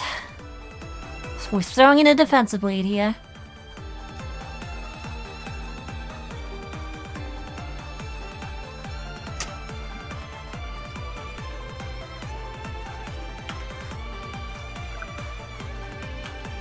Eight plus 8.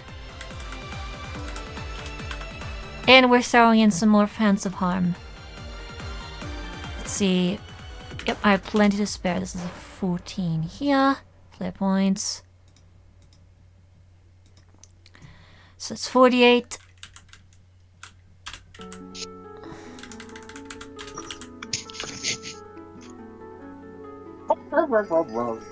Four times 8 plus 4 times 8.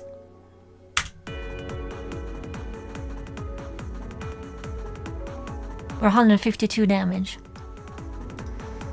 As I'm just kind of gritting my teeth, just looking at the bloodbath that's happening and just thinking, the way of mercy is one of mercy. And just thinking like I shouldn't let them prolong their suffering, so just kind of put my... Based on what you saw, if you don't kill them, they'll just be brought back.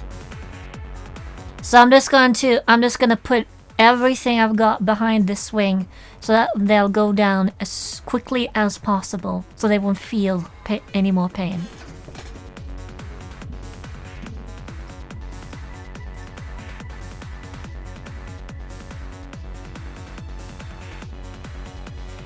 Alright, they're at 15%.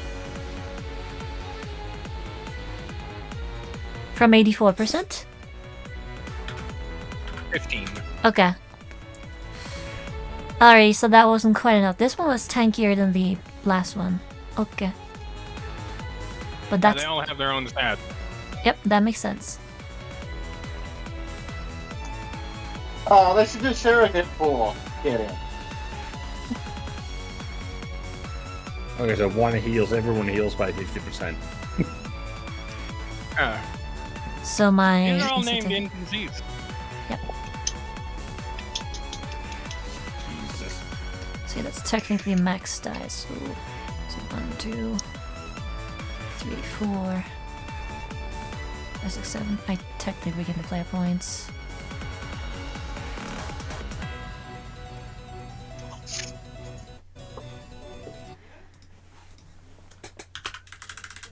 By the enter reactionary strike. Now it's Belinda's turn.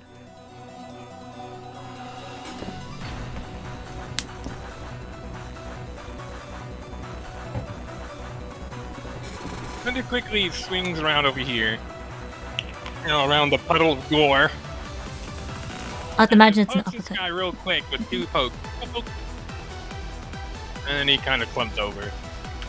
I like to imagine that was an uppercut with flames. He has this big fire. The fire is still in the air by the time Belinda gets over there. Just kind of like weaves through it.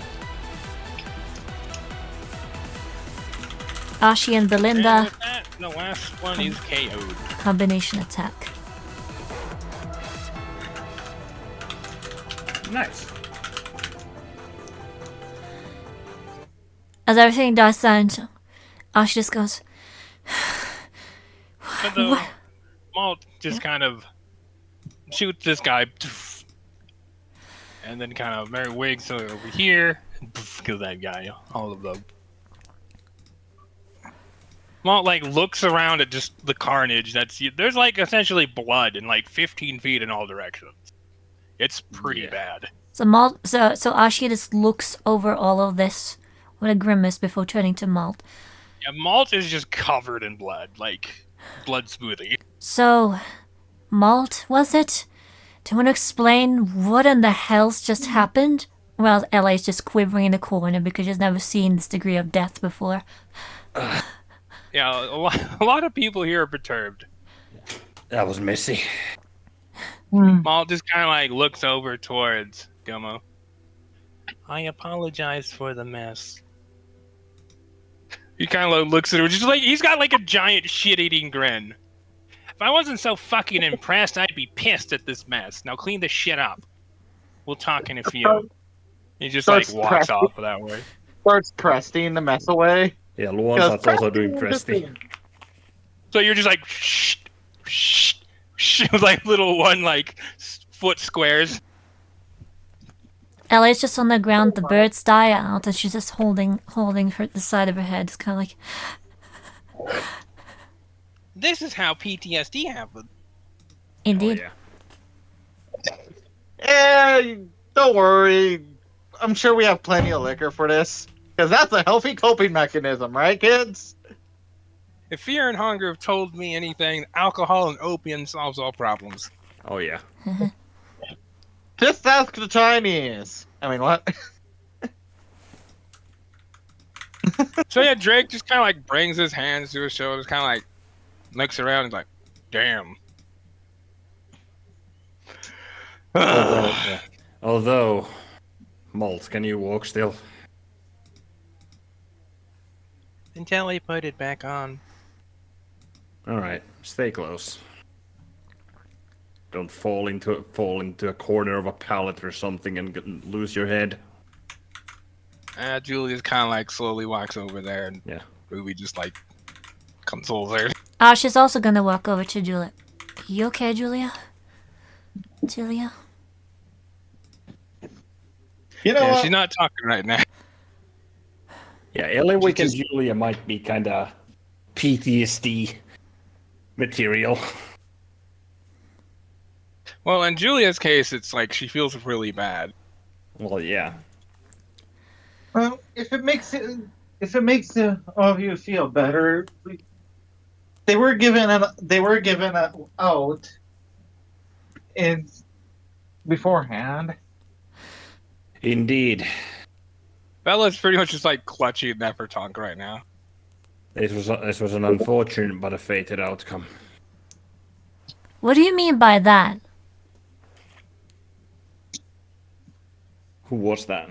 Ashi. Ashi has that voice, and she's just kind of glaring your direction. What in the hell do you mean, Blade?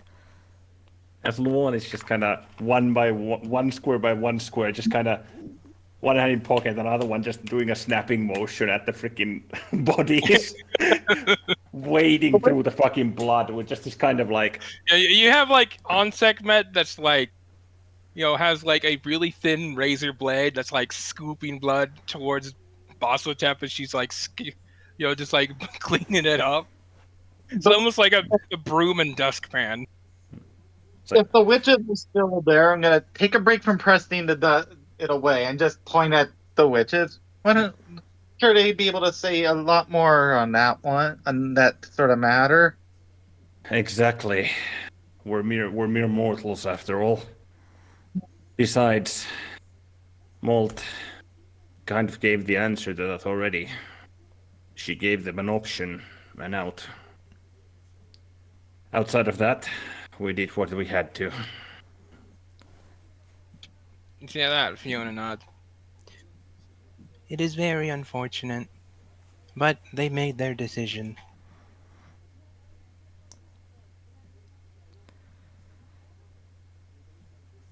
Amber kind of looks around. I'm kind of surprised that you guys actually killed them all before they could do anything. You guys don't mess around. You can thank Belinda and Molt for that. Just a dry humor thing. And I don't suppose you can say what you expected to happen. She gives a large shrug. I'm a time traveler. I don't know.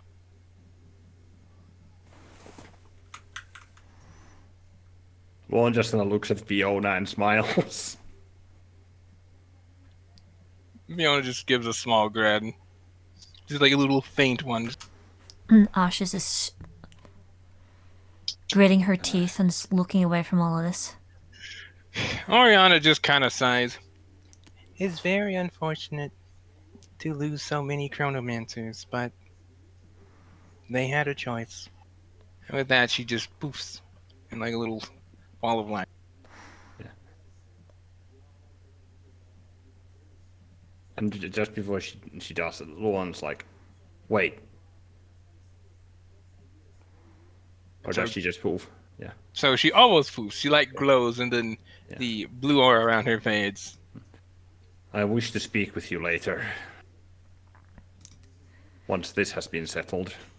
She nods and then just like, walks.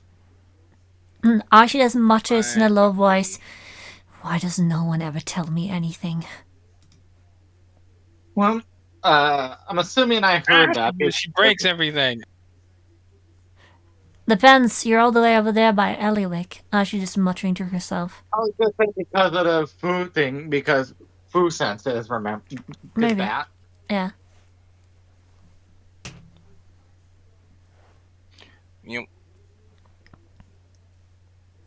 Well, it's more of a ability to say anything. Ruby then kind of like looks at you, Ashi. You kind of get used to these things. Used to what? Wantonly murdering a bunch of people for reasons you don't even understand? There's always a reason. Ruby just kind of gives her a sad smile at that. As unfortunate as it is, Ruby is exactly right. What do you know? But it is. Oh god, I'm gonna say it. She just like stops herself and is like, oh. Wait, say what? She was about to say it is what it is, but she stopped herself and just like, oh no. Yeah, no, it really is. Ashi just You know from Malt that her father says that a lot. Mm-hmm. What do you know, Blade? It's like, oh god, I'm turning into dad. At that, Sorry, anyways, go on, Yami. Or Emmy. At that, Luon actually stops and looks at her. You're going to have to be more specific there. Just walks, silently walks over towards you. Quivering with clear rage. said.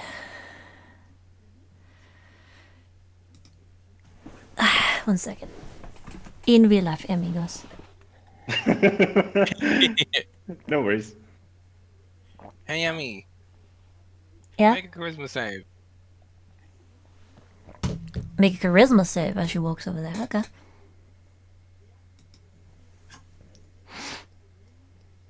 Interesting.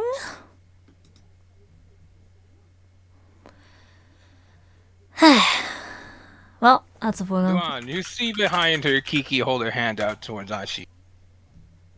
That tracks. You feel very calm. Not one calm emotion. Okay. So I imagine that she's just gonna. She walks around here before she just. Yeah, by the time you get like right there, you suddenly feel no longer angry. In fact, you feel more calm than you probably should be. You feel really upset, but calm.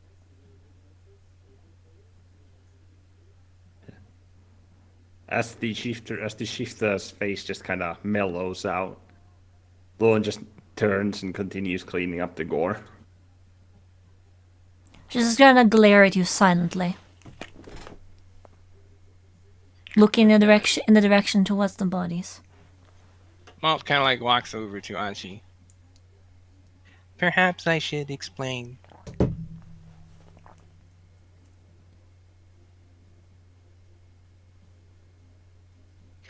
I apologize that there was no time to talk more about this, because everything happened so fast, as is generally the case with chronomancers. She then looks back over towards the pallets off to the west that are like kind of just been cleaned up but kind of still stained with like blood. The individual I killed over there was a Farseer chronomancer. They are chronomancers who can read the flow of time, think effectively like what is that? People who say things covered. There's a word for it. People who what? Soothsayers? There's a Psychics? specific word. There's a specific one that can foresee things. That's technically soothsayer, that's No, prophets, there's a that's technical seers, oracles. Yeah, oracles. Yeah, she then like said, effectively think like an oracle, except far more accurate and precise. Well, apparently the one chronomancers can be quite ancient, living for several millions, billions to trillions, and then onward.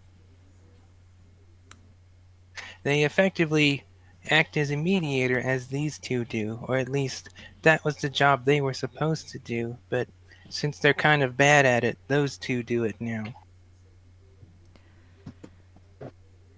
So And based chronomaster. off of how there's so many here, they're supposed to be neutral regarding the conflict amongst the forces in the cosmos, though they have become corrupt and weighing in when they should not. Granted, that is greatly oversimplifying it, but I think you get the idea. What had happened here is the one that I killed earlier with the trolley over there was apparently a very big deal and a very ancient farseer, so they could see very, very far in the future. However, what had happened is they could not see me, so they did not see their death coming. And I ultimately killed them rather than drive them away, as Belinda had suggested, because I figured it'd be best to simply eliminate a threat. Notice Malt's talking pretty fast. Well, unusually fast. So, why are all these chronomancers here? Because they wanted to kill me, because I killed that one. She points over there. You said something about how they're influencing things subtly behind the scenes. Why? Where did it come from? Because that is their role in the cosmos. It's a bit complicated, but the fact that they are not supposed to be here like this, something like this never should have happened. However, the fact that it did is very telling as to the problem that currently possesses, or that currently resides within the cosmos. If things like this did not happen, those two would not be needed. Amber kind of gives like a small nod at that. Fiona just kind of shrugs. Before that, Fiona then kind of comments. It is as she says. It's very unfortunate that the corruption within the cosmos and the forces rears its ugly head, and this is just one of those moments. Though, for what it is worth, you all have done far more than you could possibly imagine to better the cosmos as a greater whole, and all the worlds in it. Great. Because a single chronomancer that goes outside and goes rogue can do more damage than you could possibly even imagine. You just killed 12 of them. This It is kind of difficult to imagine on the scale of mortals. But you have saved worlds. this exhales on a deep sigh. Great, as we needed more worlds to worry about. See, that's the thing. You really don't need to. However, they worry about you.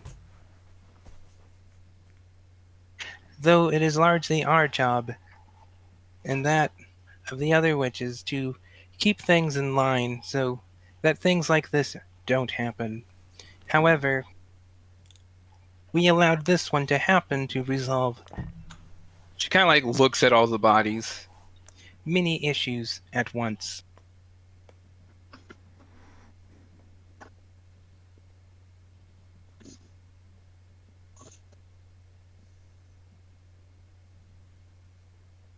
Amber kind of gets like a bit of a guilty, like, yeah, sorry about kind of using you guys like that, but thanks. She kind of gives a slow shrug.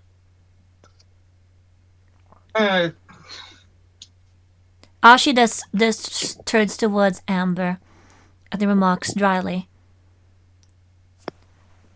You should probably apologize to Julia and that Eliwick girl. It kind of looks over to the corner where Eliwick is sitting.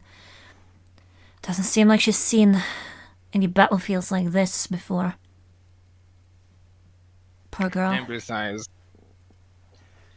I have not been immortal for far too long, though I will speak with them later. I would probably just make this worse. Amber kind of gets like a guilty look at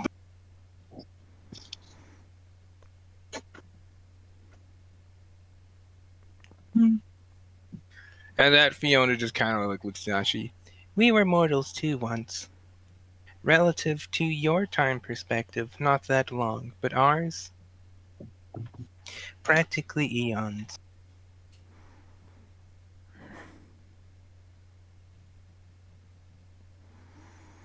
She then looks over to Luan Tuhan. You should ask him about AAL F02 sometime. When you have time, a considerable amount of it. And at that, Fiona poofs. Lord actually just stops kind of mid-step at that, and as Fiona disappears, he continues cleaning the gore. Ashi would add one more thing to add towards the two witches. Well, Fiona poofed, but Yeah. Amber's still there. Yeah, Amber. When she talks about how she was mortal once, it's like I heard of some people that used to be mortal a long, long time ago. That's probably 1,000 years ago by now. And we're still around. Not so mortal anymore. I don't think. This kind of meets Amber's gaze levelly. Should probably be careful you don't end up like them.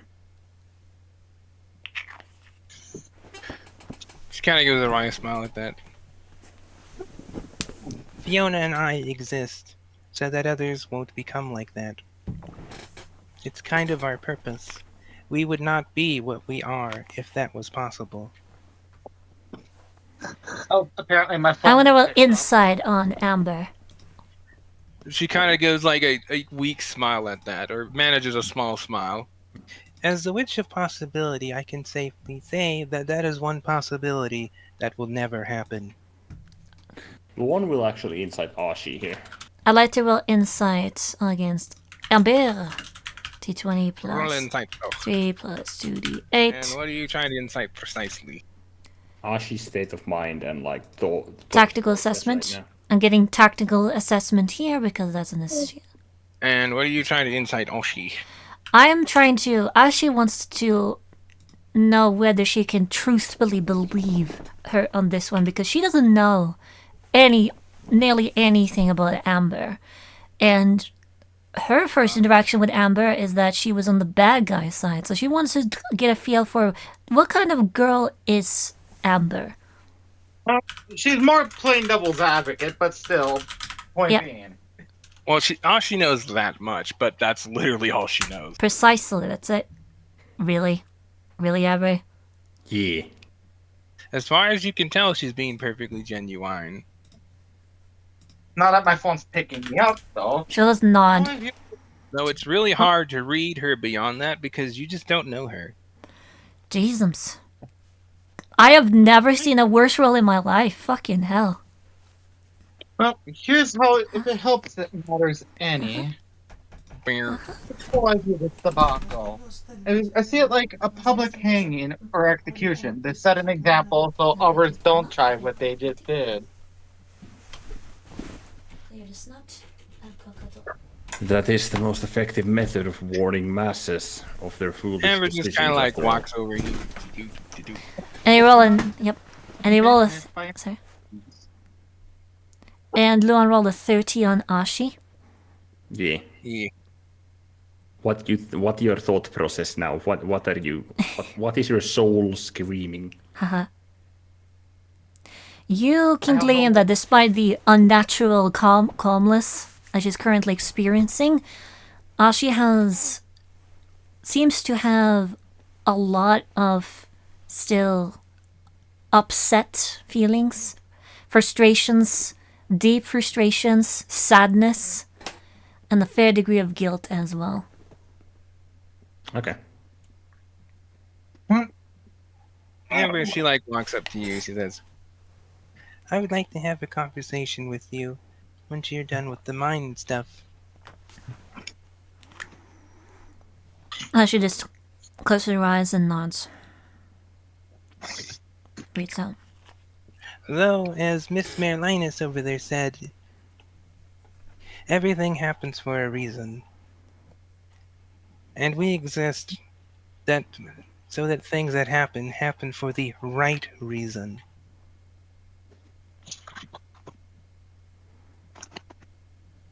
And with that, Amber just kind of glows white and then fades.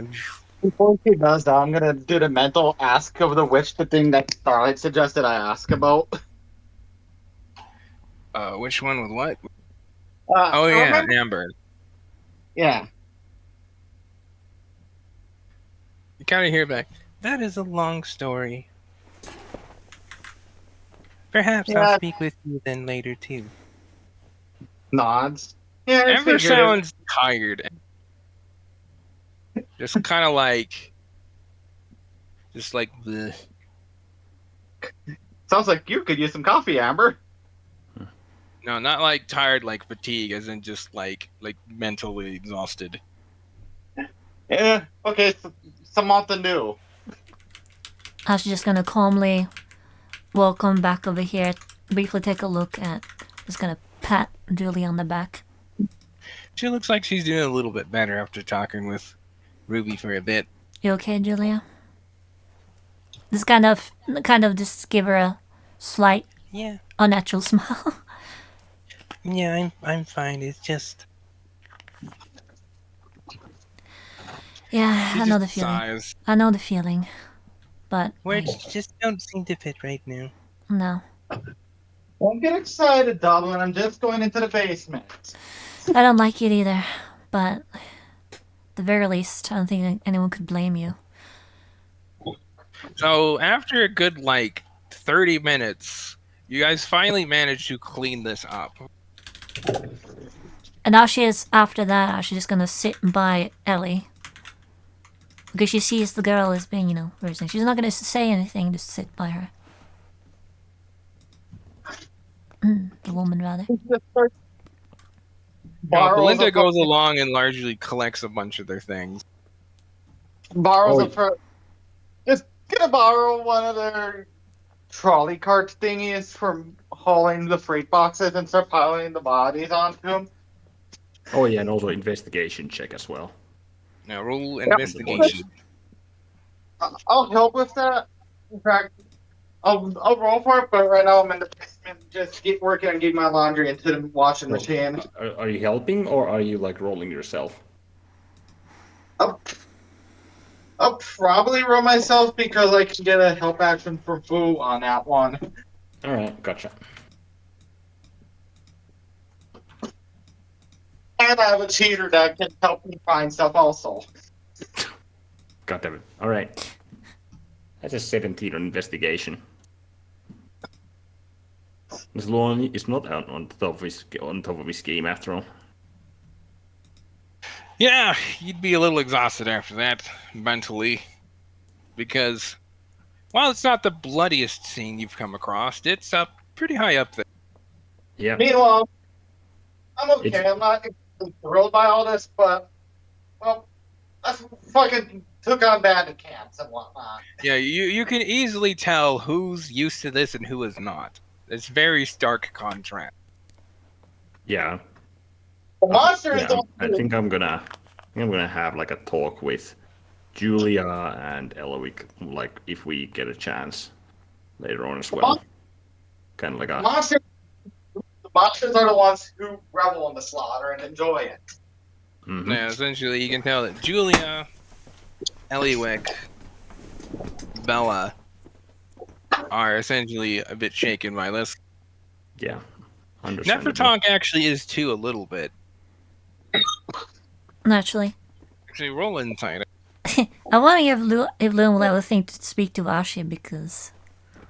Well, Ashi has, albeit not very agreeable, she does have incentive to talk to Luan. Is AA elfing. Now that I can roll this investigation. I know it's advantage from Fu, but does Starlight give any extra advantage of this? I forget. Oh, for this one, yes, because these are chronomancers. Let's see, it was... She wants to get these things, anything that they have, away from you all. Essentially, Belinda's like the bag of chronomancer belonging holdings, because if anybody else have it, they'll just be a target. So, how many levels of advantage is this? That would be double advantage. Alright. 30, 20, H1 plus...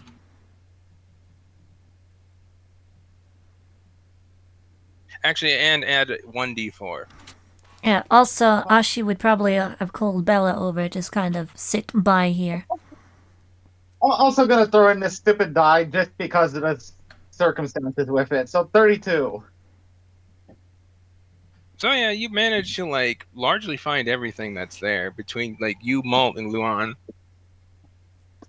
And then essentially just kind of like give Belinda a whole bunch of stuff. And as you're like looking at this, you can tell that a lot of this stuff, you can tell that none of these chronomancers genuinely believed that they were going to be killed. Otherwise, they would not have any of the stuff on them. Naturally. You can tell that stuff of this looks like futuristic doesn't feel right. As in, like, it just looks almost alien, some of it. This is extremely advanced, isn't it? What do you make of this, Belinda? From another world far, far, far more advanced than ours. Which is precisely why it is going in this bag and never coming out. She just, like, ties the bag, almost like to punctuate it. The statement Well, no better person to hang on to it then. Azashi would have called over to Bella to join her and Ellie. Just kind of sit by and try to comfort one another. Yeah, if there's after the cleaning, taking all the stuff off the bodies for that purpose, I'm just gonna borrow or commandeer a trolley for the time being to just stack the bodies onto to just. Yeah, I made a pile of very dead chronomancers trolley. And so that way can take them out and effectively cremate or burn the bodies away. Yeah. Yeah, so like Drake kind of goes with you, like when you like wheel it off. This is gonna be a mess. I'll help you with that, miss. Yeah, it's not the first rodeo. Probably won't be the last. So yeah, you, Drake, and Siri just kind of go back over to the trolley and literally just take that outside and just burn it. Yeah. So you do that over the course of like the next like hour and a half. Meanwhile, during we did that time, what do you all do? The rest of you. Yeah. Meanwhile, once it's cleaned up, Luan will turn to the guild master and effectively. Oh, he already left. He's essentially waiting inside. Okay. Anyway, he went to go clean up, and he's just like, "All right, get this shit cleaned up, and we'll talk." Luan would head in his direction in that case. Oh, you have a certain somebody waiting for you. What? Down south, mist. Oh, okay. I didn't mean this soon, but all right. Yeah, would effectively go to Oriana first. All right, and let's see. In that case, what would Eliwick be doing? Be traumatized. Other than being traumatized, and I think Ellie would just be hiding her face in her legs, sitting there. Essentially, Bella would have very shortly after you came. She would have joined you and just like gave you a hug and just just sat there hugging you. You can tell that she's a bit afraid, but she's not really shaken. Thank you, Miss Bella. You can tell that you're actually kind of surprised, Eliwick. That means that Bella has seen a lot of battle. She just kind of looks a bit like, this isn't anything new to you, is it? I wish, but no. She kind of gives like a wry smile at that. This kind of gives her a sad look. What happened to you?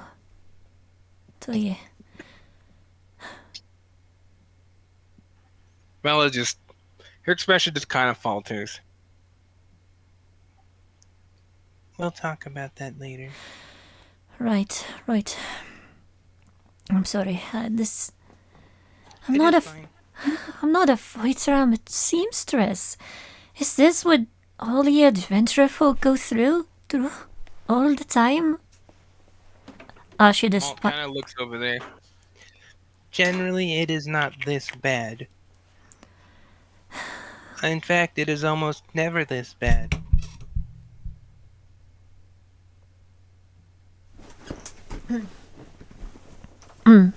She just kind of... Masotep then kind of adds, yeah, she's right. This is pretty gruesome. She kind of brings her hand to her sides and she just kind of like watches you like try to wheel the bodies off. Well, I don't like it one bit.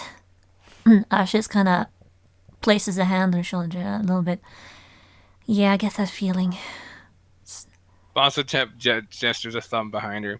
Other than maybe her, you probably won't find anybody here that does.